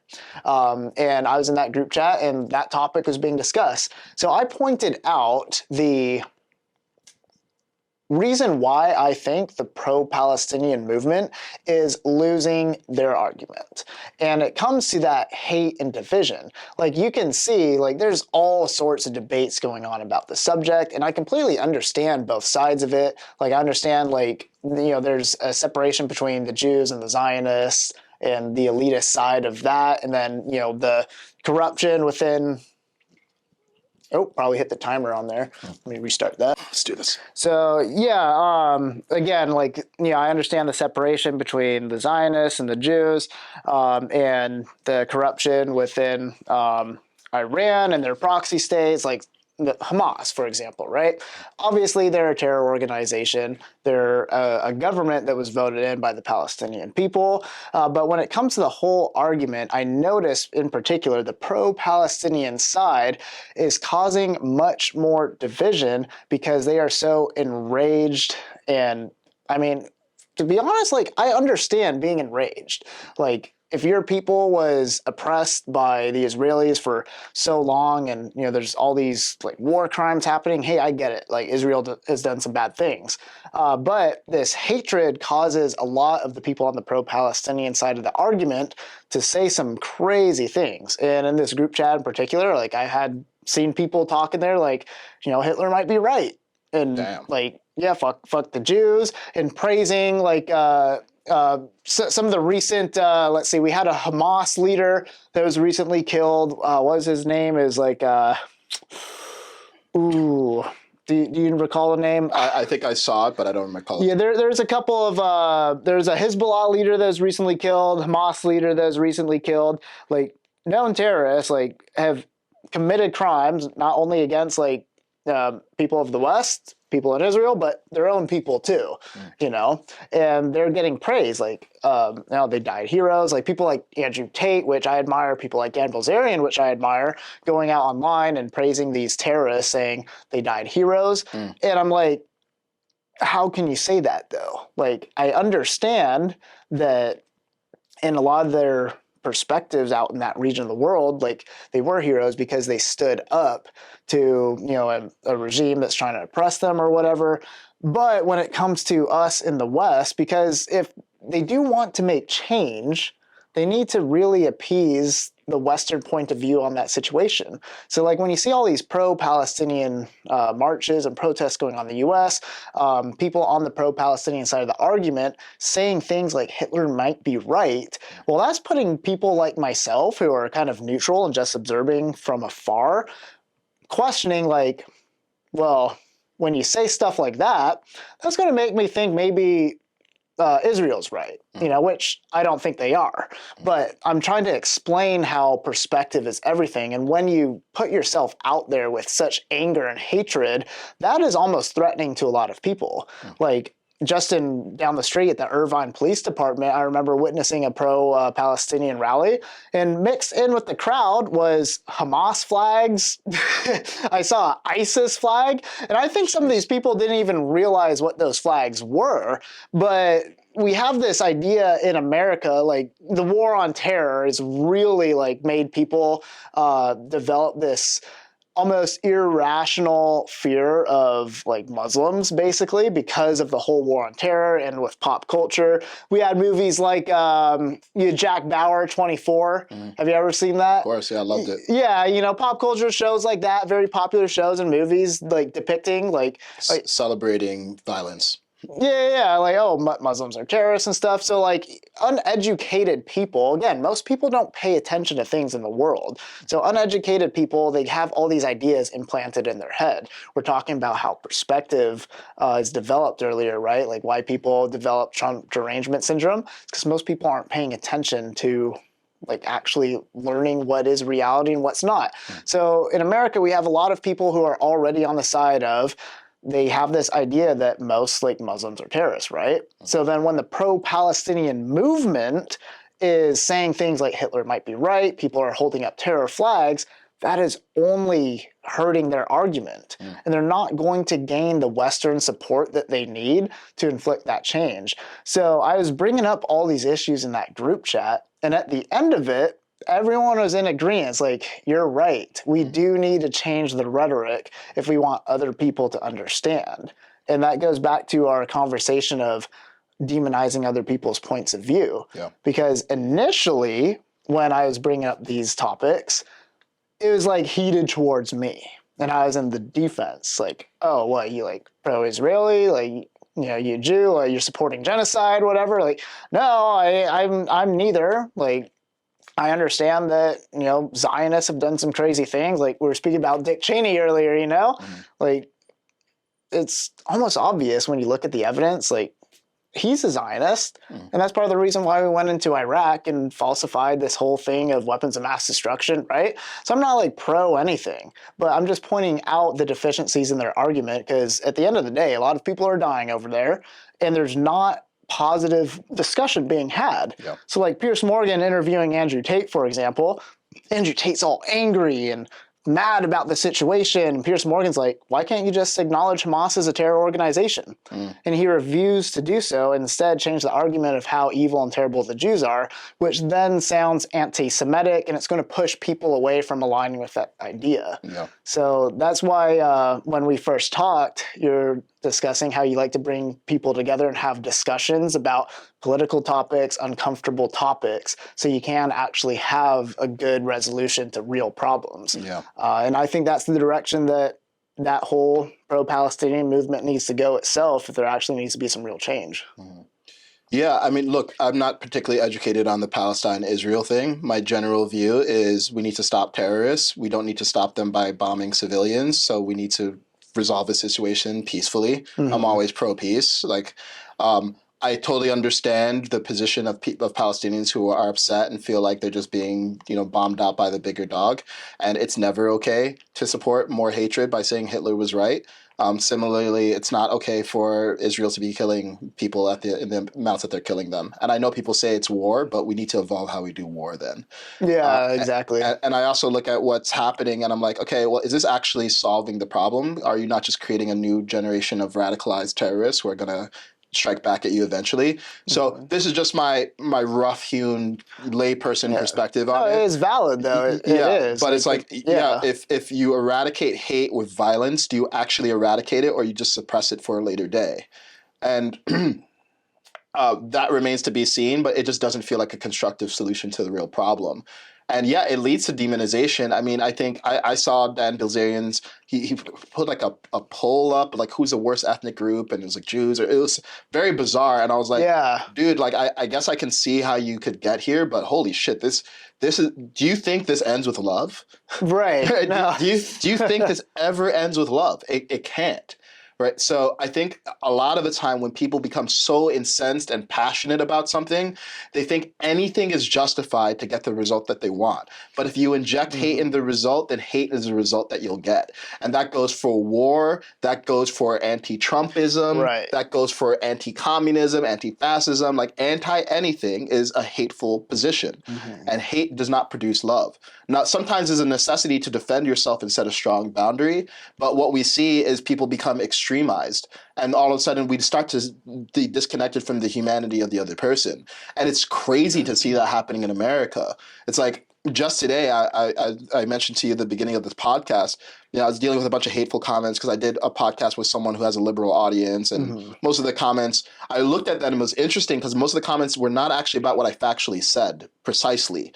There are comments saying, oh, you're presenting your opinions as truth, and maybe I presented my opinions more forcefully than I intended. I don't know. But I was like, you're actually not engaging with the specifics of what I said. You're making assumptions about who I am. You're making assumptions about why I'm saying this. And you're making assumptions about things that I'm not talking about and what I view about those things.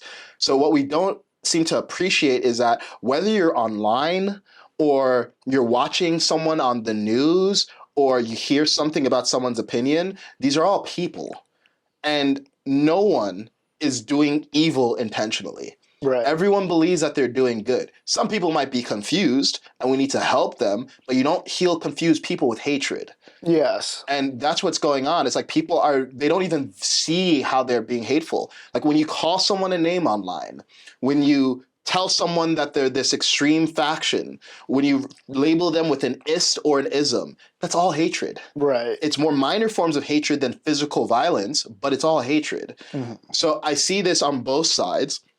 I've already been critical of the Democrats, but I use X. I don't know if do you use X? Yeah, I imagine so. So it's interesting because I think what Elon did with X was fantastic. I think he protected us from the total erosion of free speech, and I'm not being exaggerating. We haven't even talked about what some of the Tim Walz has said about free speech being a right and a privilege instead of a right. Which is crazy for a U.S. politician to say that. Wild. That's the First Amendment right there. Wild. And it's not even like taken out of context. He literally said it. Like the context is all there. You can go watch a clip. Hillary Clinton saying we should consider jailing people for misinformation. All these well-intentioned moves to take away free speech. I get where they're coming from. It's wrong though. There's a reason why it's our First Amendment. It's to protect us from tyranny. But I do also see what they're pointing out, which is that X has become a very hate-filled environment. Yeah, it has. Because if you have freedom without responsibility, then people just use that freedom for ugliness. Right. So freedom allows the maximal range of ugliness and beauty, and we need free speech and responsible speech. You don't create responsible speech by locking people up. You create responsible speech by pointing out when people are being irresponsible. So it's like, you can be an honest asshole and still an asshole. So how about you be honest and kind? Yeah. Like, and also it's like, you recognize like, look, there's times when you just need to be fucking direct. And that's just that's a very masculine imperative often. And I think that's why it's refreshing to see Trump. But also like grace. Like we all want grace because kindness is more effective. But it's also harder. It requires more mastery of self, it requires more emotional regulation, and it's easier to call someone a name and just be like, feel like you actually accomplished something. Yeah. But all you did is spew more hate. So I find that when people come into actual connection with each other, which is what I do, I create spaces for people to have connection, all of a sudden we start to humanize each other. And then instead of idolizing our team and demonizing the other side, it's like, oh, we're human. We have the same basic needs, the same basic desires. We're just in different positions and there's scarce resources. Right. Let's start from that basis to make a solution. And what we're seeing right now in the world more generally is massive disconnection. We're disconnected from nature. We're disconnected from ourselves. We're disconnected from each other. And this is what happens. So in my view, it's fundamentally about connection. And it also takes people taking responsibility for their own actions and saying, instead of pointing the finger at the other side, how am I being complicit in this shit? Yeah. So when I see someone like Tate, like I love how direct and honest Tate is, but I also see him spreading hate regularly. Yeah. Same thing with Bill Zarian. I see him spreading hate and it's like, guys, this is not the highest way. It's not the highest way. And the pendulum always swings back. Always swings back. So we need to be very careful of this, the cure being worse than the thing that is actually curing. Exactly. No, that is spot on. Like you really hit on the head right there. And that's my whole point with the pro-Palestinian argument is they're doing more damage to themselves with the rhetoric they're spewing, especially when big figures like Andrew Tate and Dan Bilzerian are going out there. Like I didn't see that poll that Dan posted, but I mean, like you saw it, like that to me is incredibly. It's like, dude, yeah, like you care so much about the issue. That's just gaslighting it even more. That's insane. And like same thing with Andrew Tate on the Piers Morgan interview. Piers Morgan was like, do you condemn the October 7th attack? And Andrew Tate sitting there like not condemning it. He's saying, well, Piers, you have to understand cause and effect. Like basically saying Israel did it to themselves. Like I understand that. Like yes. Okay, Israel did that to themselves. Does that make the October 7th attack good? No, it doesn't. Yeah. And he refused to acknowledge that. I completely understand cause and effect. Like ISIS, who's responsible for ISIS? America, the CIA. ISIS was developed from the CIA trying to do some good, but they ended up creating a more extreme radical group.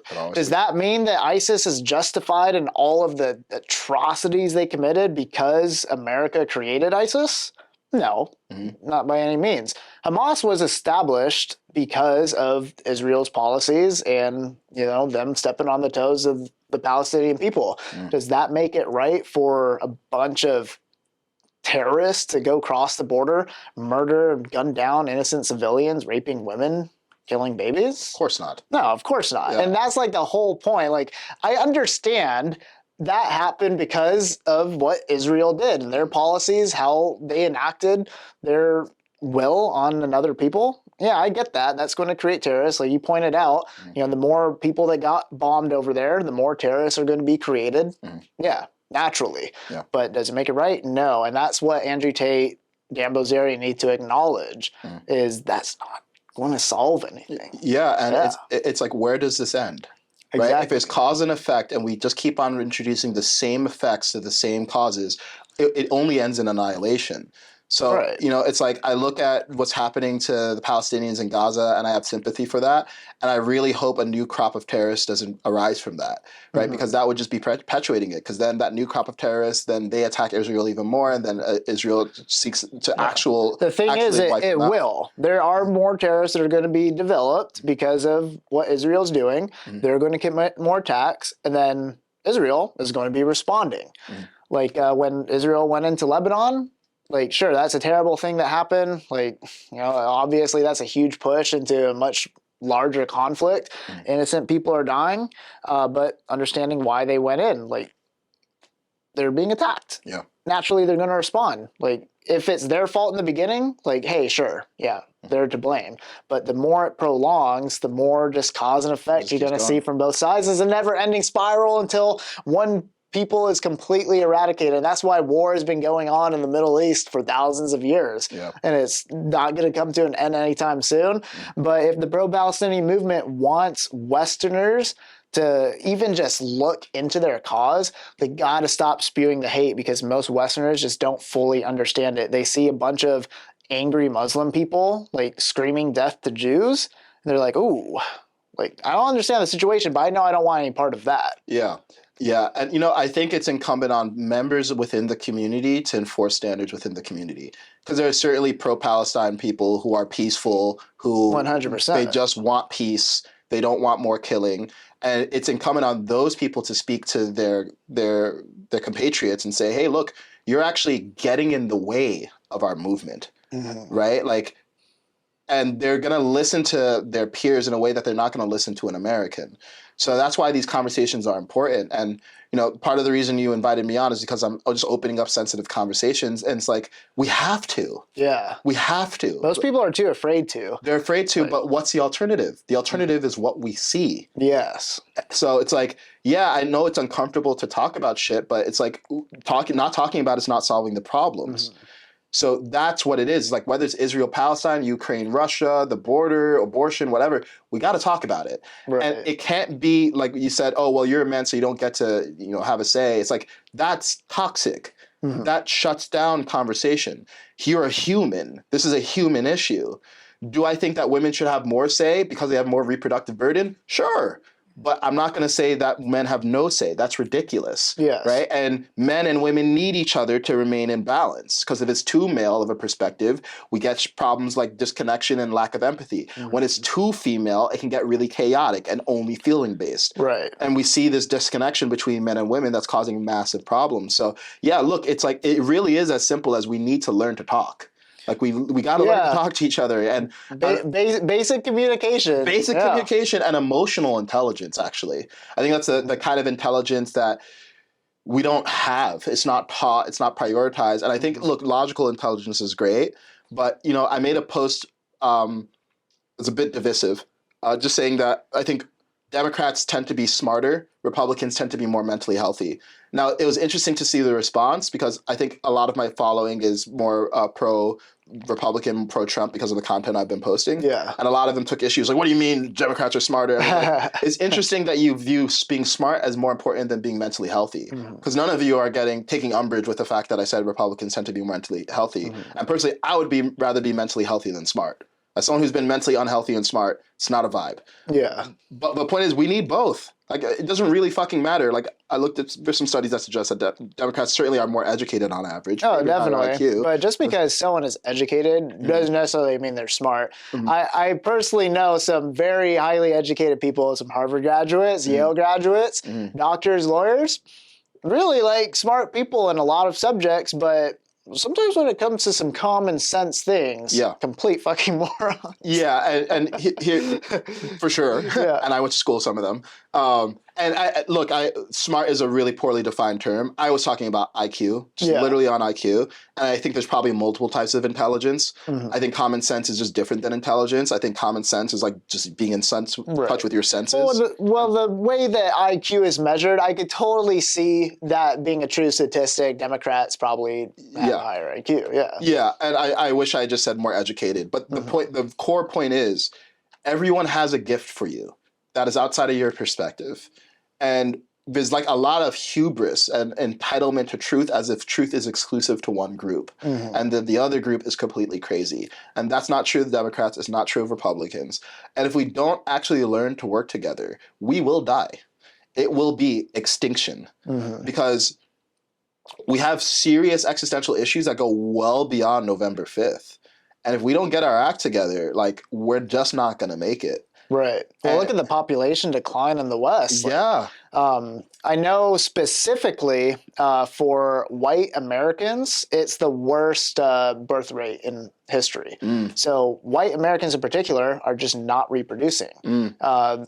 Like Indian Americans, Mexican Americans, they're reproducing because they're coming from these traditional family values, right? So I think like white people in America in particular are like in the worst situation because we are getting so far away from the nuclear family, good, wholesome, godly values. Like, look at all these like super hot chicks out here in California, these gorgeous babes who are just stuck being single for whatever reason. Yeah. Why is that?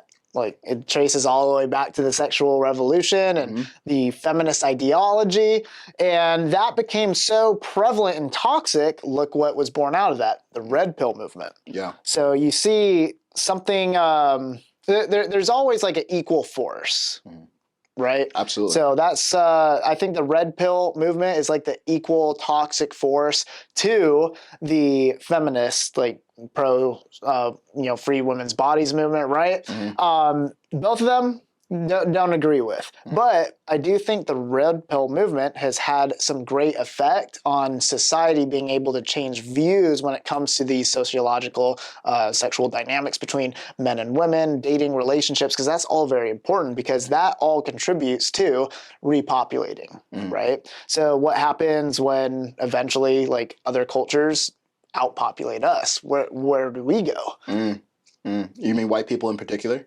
Well, I'm talking about white people because I'm more familiar with the statistics. I know, like, within the black community in America, birth rates are being affected too. But altogether, like, when it comes to traditional American cultures, like, Asian people that have been here for decades, like Indian people that have been here for decades, like, that's American, right? But you're seeing new immigrants coming in who are repopulating and they have a lot different values from what we traditionally see in America. So overall, like, yeah, white people are going to be outbred and start to disappear slowly if we keep in this trajectory. And it's because like white people in America are getting away from that traditional family unit. Yeah. I think you touched on a bunch of interesting things that I love talking about. One of this is if we trace things back to the feminist movement and we talk about cause and effect, it's like, women have been the dominated sex for most of human history. Right. And so there was a necessary correction in the balance of power by women actually becoming more masculinely empowered, like economic freedom, not having to deal with a guy who's treating them poorly because she can make her own money. Great. I think that freedom is important. I'm glad that women have it. But somewhere along the line, it's like we lost this idea that partnership is important. And the point was to create balanced partnership, not independence between men and women. And when we speak about, I feel like some of the underlying psychology behind some of the abortion discussion is I need this to be safe from men. Like, I need abortion to be safe from men, which I understand, and I think that's residue from whatever new wave feminism. Yeah, that totally makes sense. It totally makes sense. But it's like, okay, if we have freedom, are we using our freedom in a healthy way? Are we exercising our freedom responsibly? Does freedom look like having casual sex until we're in our 40s and then wanting to start a family when a woman is not in prime childbearing years and a man is not in a place in his life where he can focus on kids because he's focused on his career? Is a healthy society one in which people don't want to have kids because they think it takes away their freedom and they instead of viewing it as the highest joy in life and mothers actually viewing being a mother as the highest possible service they can provide? Is a movement that moves away from that actually healthy? Is a movement that leads to a string of hookups rather than actual pair bonding and deep intimacy and partnership and stable families that stay together to raise more pro-social happy humans? Right. If we're moving away from that, are we actually using our freedom well? So I'm all for freedom, but when we have freedom and we just don't be responsible with it, it's just fucking chaos. That is such a great point. I'm super glad you brought that up. So let's look at women who are pro-abortion. Typically, like the majority of the time, women who are pro-abortion have poor relationships with their fathers, have had bad romantic relationships with men. Women who are completely against abortion, extremely strong father figure in their life, good relationships with men. There's so much that we could unbury just from that alone. And yeah, like women having freedom to do what they want, where does that freedom come from? Yeah. Being oppressed by men. Unhealthy relationships with men. So that's why, in my opinion, I think it all goes back to reestablishing healthy masculinity on a wide scale in this country and really identifying what that looks like and striving to go for that. That means men striving to go for that, women supporting men striving to go for that. Yes. Because a truly healthy masculine man is going to be one who's going to be an incredible father, going to be an incredible partner to a woman. And when men can fulfill those roles, why do women feel the need to get that abortion? Yeah, because let's look at the underlying reasons why women get abortions in the first place. I don't know the stats, but when women have elective abortions, like it's probably some combination of they don't feel safe to bring a child into this world. They don't feel supported in raising this child because they don't trust that there's going to be a man around who's a healthy and masculine role model to help protect and provide. They've been conditioned to think that having a child is the end of your life and you got to give up on your dreams. They've been conditioned to think that having a child is going to be something that is hard and a sacrifice rather than an investment in an even greater life. So I think there's just a lot of conditioning that women have been subjected to about what freedom actually looks like. And I think for men, there's been a lot of conditioning around what healthy masculinity looks like. So when we talk about these guys like Tate and Dan Bilzerian, I think Tate in particular wouldn't be so resonant with people if we had more strong, healthy masculinity. So I think he represents part of healthy masculinity, being strong, being resourceful, being productive, but he spills a lot of hate, and I'm just like, bro, come on, like this, like it, and a lot of his message feels more about like you need to be the most competitive and dominant that you can, as opposed to lifting other people up. And that's the issue I have with Tate. Anytime I engage with him, I'm like, oh, I like some of this, and other shit is like, miss me with that shit, bro. But we need healthy masculinity, right? That is supportive of women so that women are excited to have children. Because it's like, look, even if women do have the right to have an abortion, why are we having 72 million abortions in the world a year? Like, come on, that's a loss for civilization. I don't care what reason it's happening, it's a loss. So we need to be looking at the underlying causes rather than just making this about rights and then moving on. It's like, how about we create a world where women don't want to have abortions? Yeah, exactly. Right. Wouldn't it be? I feel like if women had good masculine role models, healthy relationship with the father, they fell in love with a good masculine man that could protect and provide, and finances wasn't an issue, there really wouldn't be a need for abortions whatsoever. A lot of women that I've known plenty of women who have had at least one abortion, and I've known women who have had multiple abortions. And it wasn't because of a rape or incest thing. It wasn't because of a medical issue. It was their choice thing because they felt insecure by who they got pregnant by. And again, some of that's like their own personal choices. Like they made some wrong choices themselves of picking terrible partners. But then on the male side too, if those men were incredible, masculine, responsible men who did the right things, made those women like feel safe around them, then they probably would at least question the thought of having the abortion. And you know, I think it's easy to listen to this and be like, all right, well, what are we supposed to actually do about it? I don't think women often realize how powerful they are. Like, I don't know if women understand how powerful withholding sexual access is. How motivating it is to a man to feel like he's not worthy of a woman and he's just going to work on himself. How motivating it is when a man gets his heart broken. And one of, I think, the downsides of the feminist movement and the sexual revolution is just having this very laissez-faire relationship with sex, rather than women understanding that sex is power. It's a very, very powerful incentive. And if a man can just go to a club and hook up with a girl same night, probably not going to be super motivated to work on himself, right? You're probably not going to have a lot of developed men out there. And it used to be that we would have rites of passage for boys so that they can become men, right? And women would have something similar. But now we don't have that. We don't have these systems. So I think it's incumbent on both sexes. I would say in women's case, be very, very discerning with who you allow into your body, right? And if women, there are cases of this. I think in Libya, there was, I think it was like their second civil war. Women went on a sex strike. They're like, we are not going to fuck our husbands until this war ends. Interesting. War ended real quick. Wow, okay. Right? I need to do a deep dive into that one. Yeah. Libya, Liberia, I'm not sure where, but this happened. And it's like, I think, imagine just for a second if every woman in America, or even the majority, were like, yeah, we're not going to have sex until you guys solve this impending war situation, make our country safe and secure from illegal immigration that is bringing in criminals, as well as good, hardworking people, but also illegal immigrants who are committing crimes. Get our economy to a healthy state so that I'm excited to bring children into the land of milk and honey. We'd be solving shit real quick. Definitely, yeah. Real quick. Because sex is like the number one priority for the majority of men. Yeah. Like I've seen some extremely rich and powerful men where women still controlled them. Yep. Like I used to run an OF agency, like I did a seeking arrangements agency, so I've seen like the ins and outs of like the wealthiest, most powerful men just completely succumbing to a woman's will. Yeah. So yeah, dude, like I could just imagine if women did a sex strike here. Wow, things would change so quick. Oh my God, we'd have it solved like in a year, right? But now we're seeing like, especially this sugar daddy culture thing. There's so many like just shit men out there who don't give a fuck, but they got some money.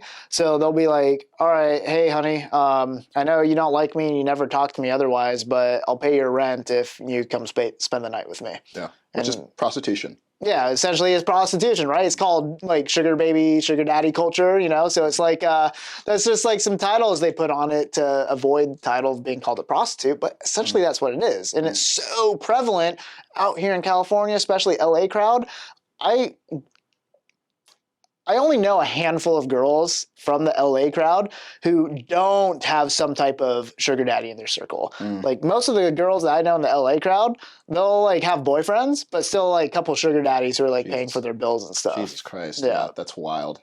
Yeah, it's wild. And I made sure to use the term prostitution, not to kick down on these women, but just because one thing I find with woke ideology is changing the names for everything to sanitize it. Yeah. Like, how old are you? 29. Okay. Do you remember when they started using the term collateral damage? I think it was around maybe Iraq war or something. Oh, yeah. Yeah, it was a collateral damage. Yeah. And what's collateral damage? Civilians getting killed. Yeah. Yeah. So that's what it is. Right. But we euphemize these terms so that we're not in touch with the actual impact of them.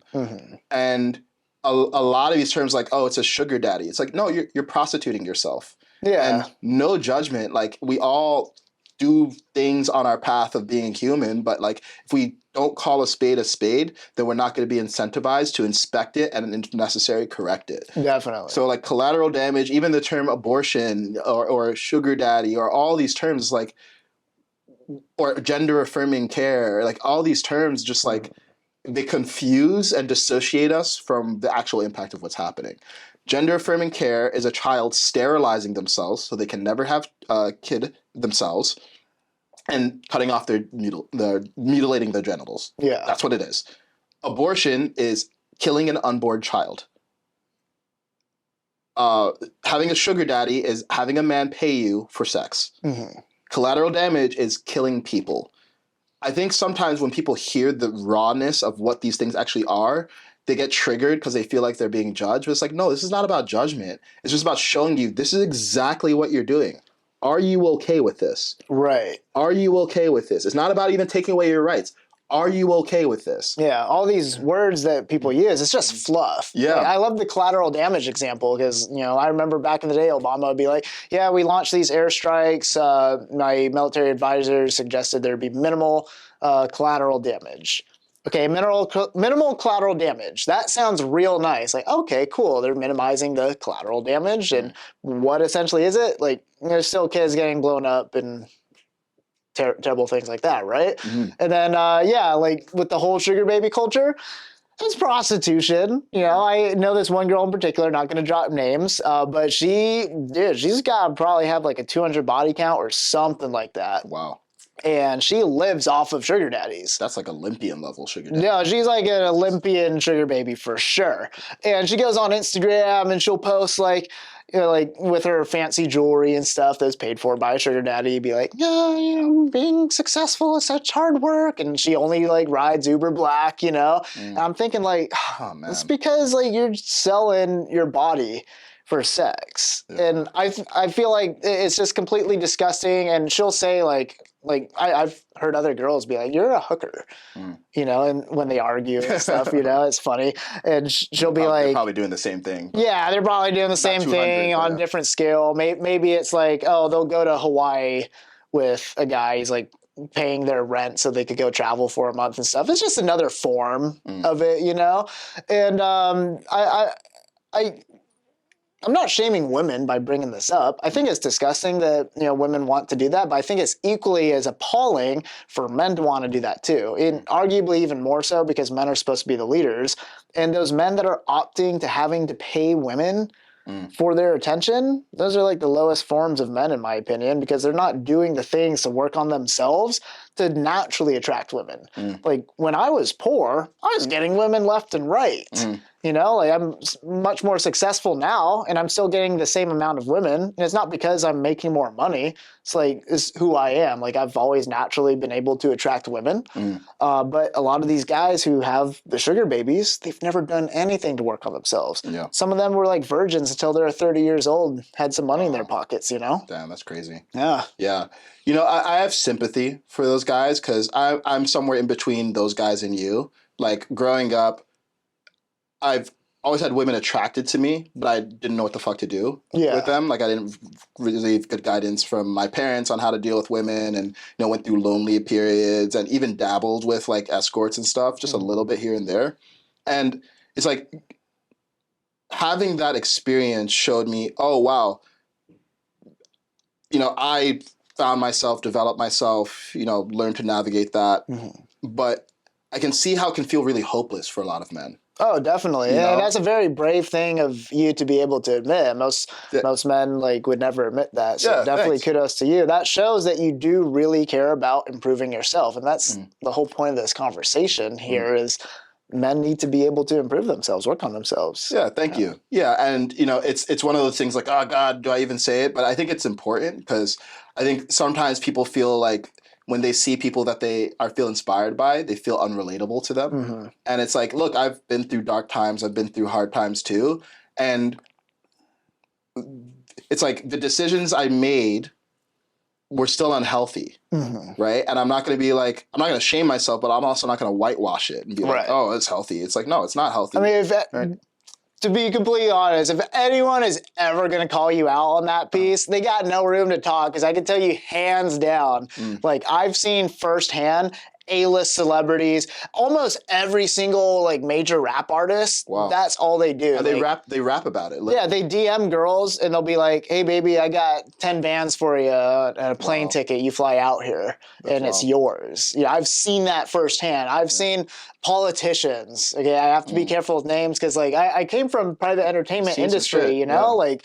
Crazy stuff in Hollywood. Yeah, I've never worked any like borderline illegal shit, but like I've seen the culture. Yeah, you know, and I can tell you hands down, like most men, I've seen cops, people in the medical industry, people in the teachers, like pretty much every single industry. I've seen men in some way, shape, or form like offer money for women's attention in some way. Yeah. So it's very common. Yeah. It's very common. Yeah. And you know, as someone who has like done that a little bit, every time I've done it, I was like, damn, this feels like shit. Yeah. Right? It feels like shit. Like even like healthy aside, is like, is this really making you feel good? And is this really making you into a person that you respect more? Right? And that's when I realized very early, I was like, nah, I don't like this. Like I want to be a guy who gets what he wants, not because he's paying someone for it, right? Who is genuinely attractive, and not just attractive, but like able to navigate dynamics in a way that feels healthy and feels like a connection. Yeah, definitely. So it's like I have sympathy for women who are prostituting themselves because they probably have unaddressed trauma and they probably feel hopeless and they probably feel like, oh, I don't know how else to make money and I'm going to do this. And they might struggle with bad relationships with men, maybe had no father, maybe had an abusive Yeah, it father. actually always goes back to that. And as someone who has worked with thousands of women in many different industries, like back in the OF industry is much more prevalent.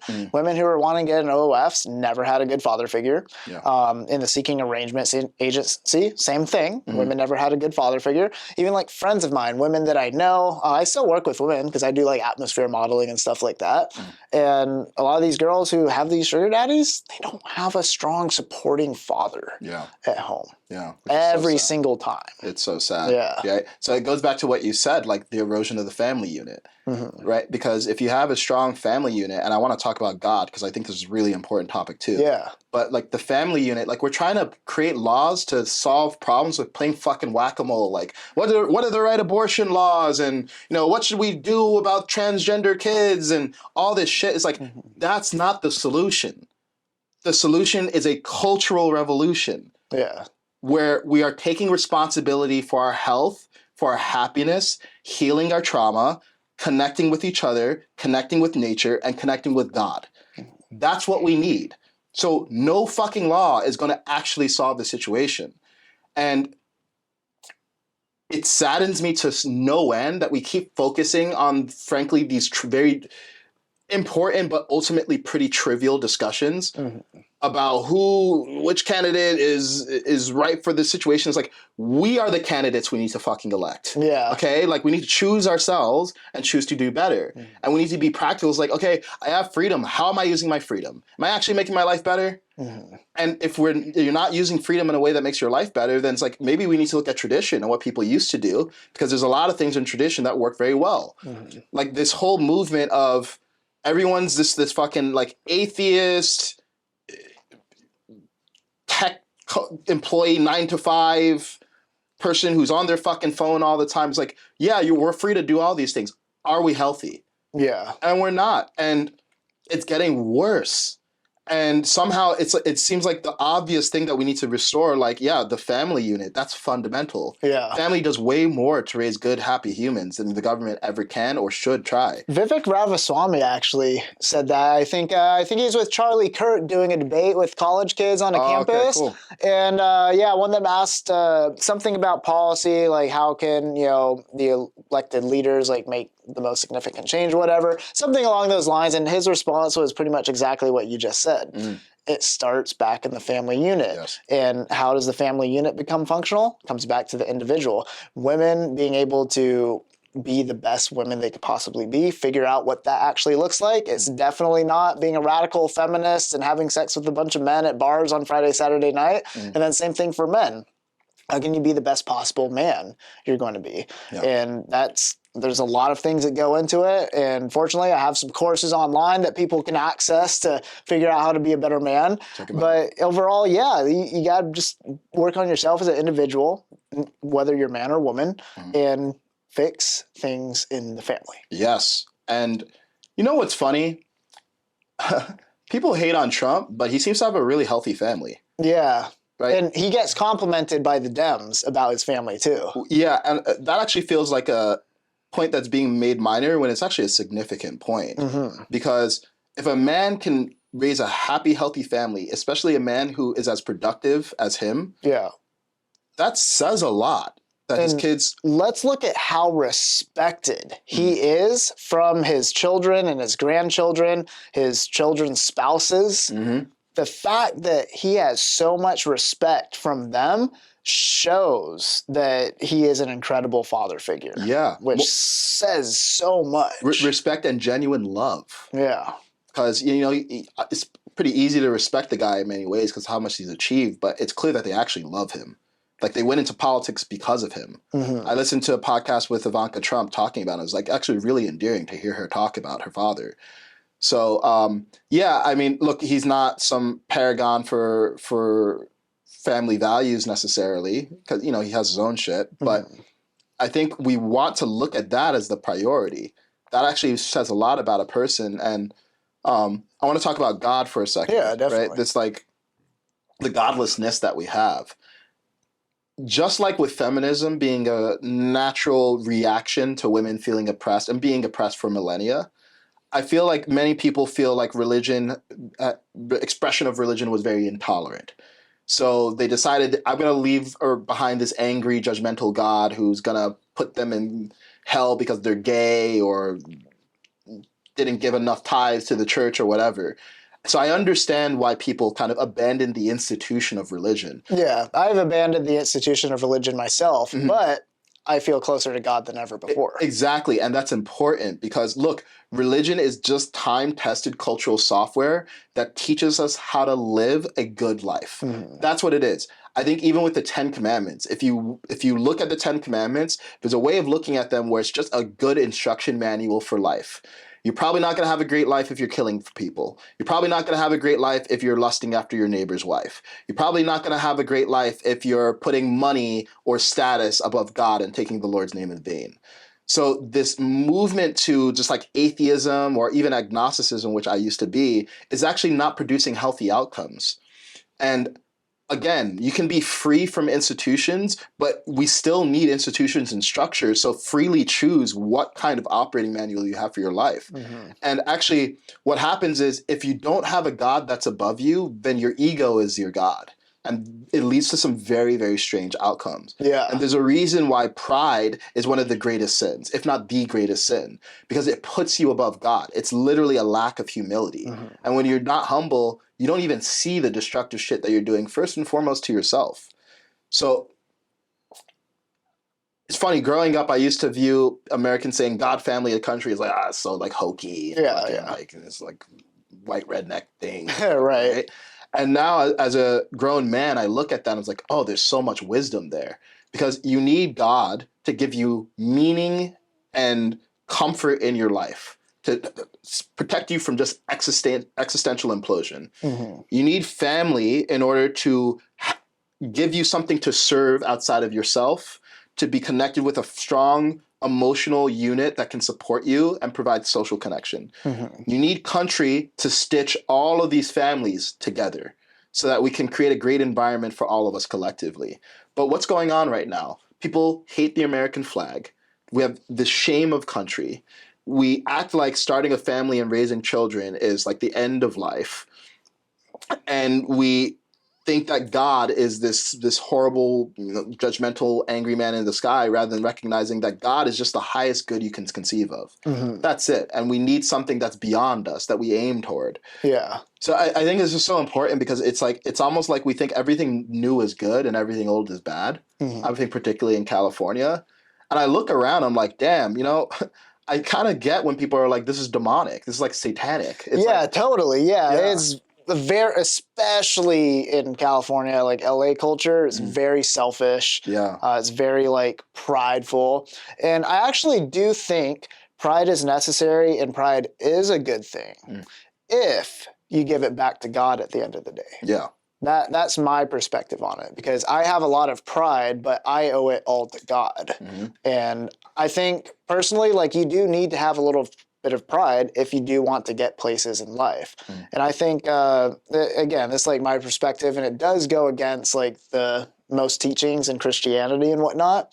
But I believe that it gives more power to God the more that you can achieve and be able to show the amazing nature of God's creation. So that's why I've always strived to be able to do the best that I could possibly be. Like, being a young man, figuring out where I'm going to go into adulthood, I thought the military would be an easy choice because I could give back to the community. I could do something great myself, show people the power of God through me. And being a Marine wasn't enough. I wanted to be a recon Marine. And so I went and did that. And then I wanted to be an entrepreneur. And that wasn't enough. I wanted to have a following. I wanted to be able to influence people, all so I could give it back to God, because everything that I have is thanks to God. Like, he gave me the power to do incredible things, and it's not just me doing it. I love that, bro. And I would even say that's different than the pride that I think conventionally people talk about. I would even call that just self-love, like recognizing you're a child of God and acting accordingly, right? With high self-worth and confidence. I think that's excellent. When I'm talking about pride, it's more like hubris. Right? Yes, Like thinking you're the most important thing in your world. And I don't think most people go around thinking I'm the most important thing around, but it's like, well, if you don't believe in God, what is? Right. That's why I like to have that distinction. Yeah. Because my grandfather, he's a pastor. He's not associated with a church or anything. He's independent, but he likes to talk about pride. And he himself is a very prideful man. Like, he does his hair right. He likes to wear his jewelry, look nice. He likes to be well educated. That's all pride.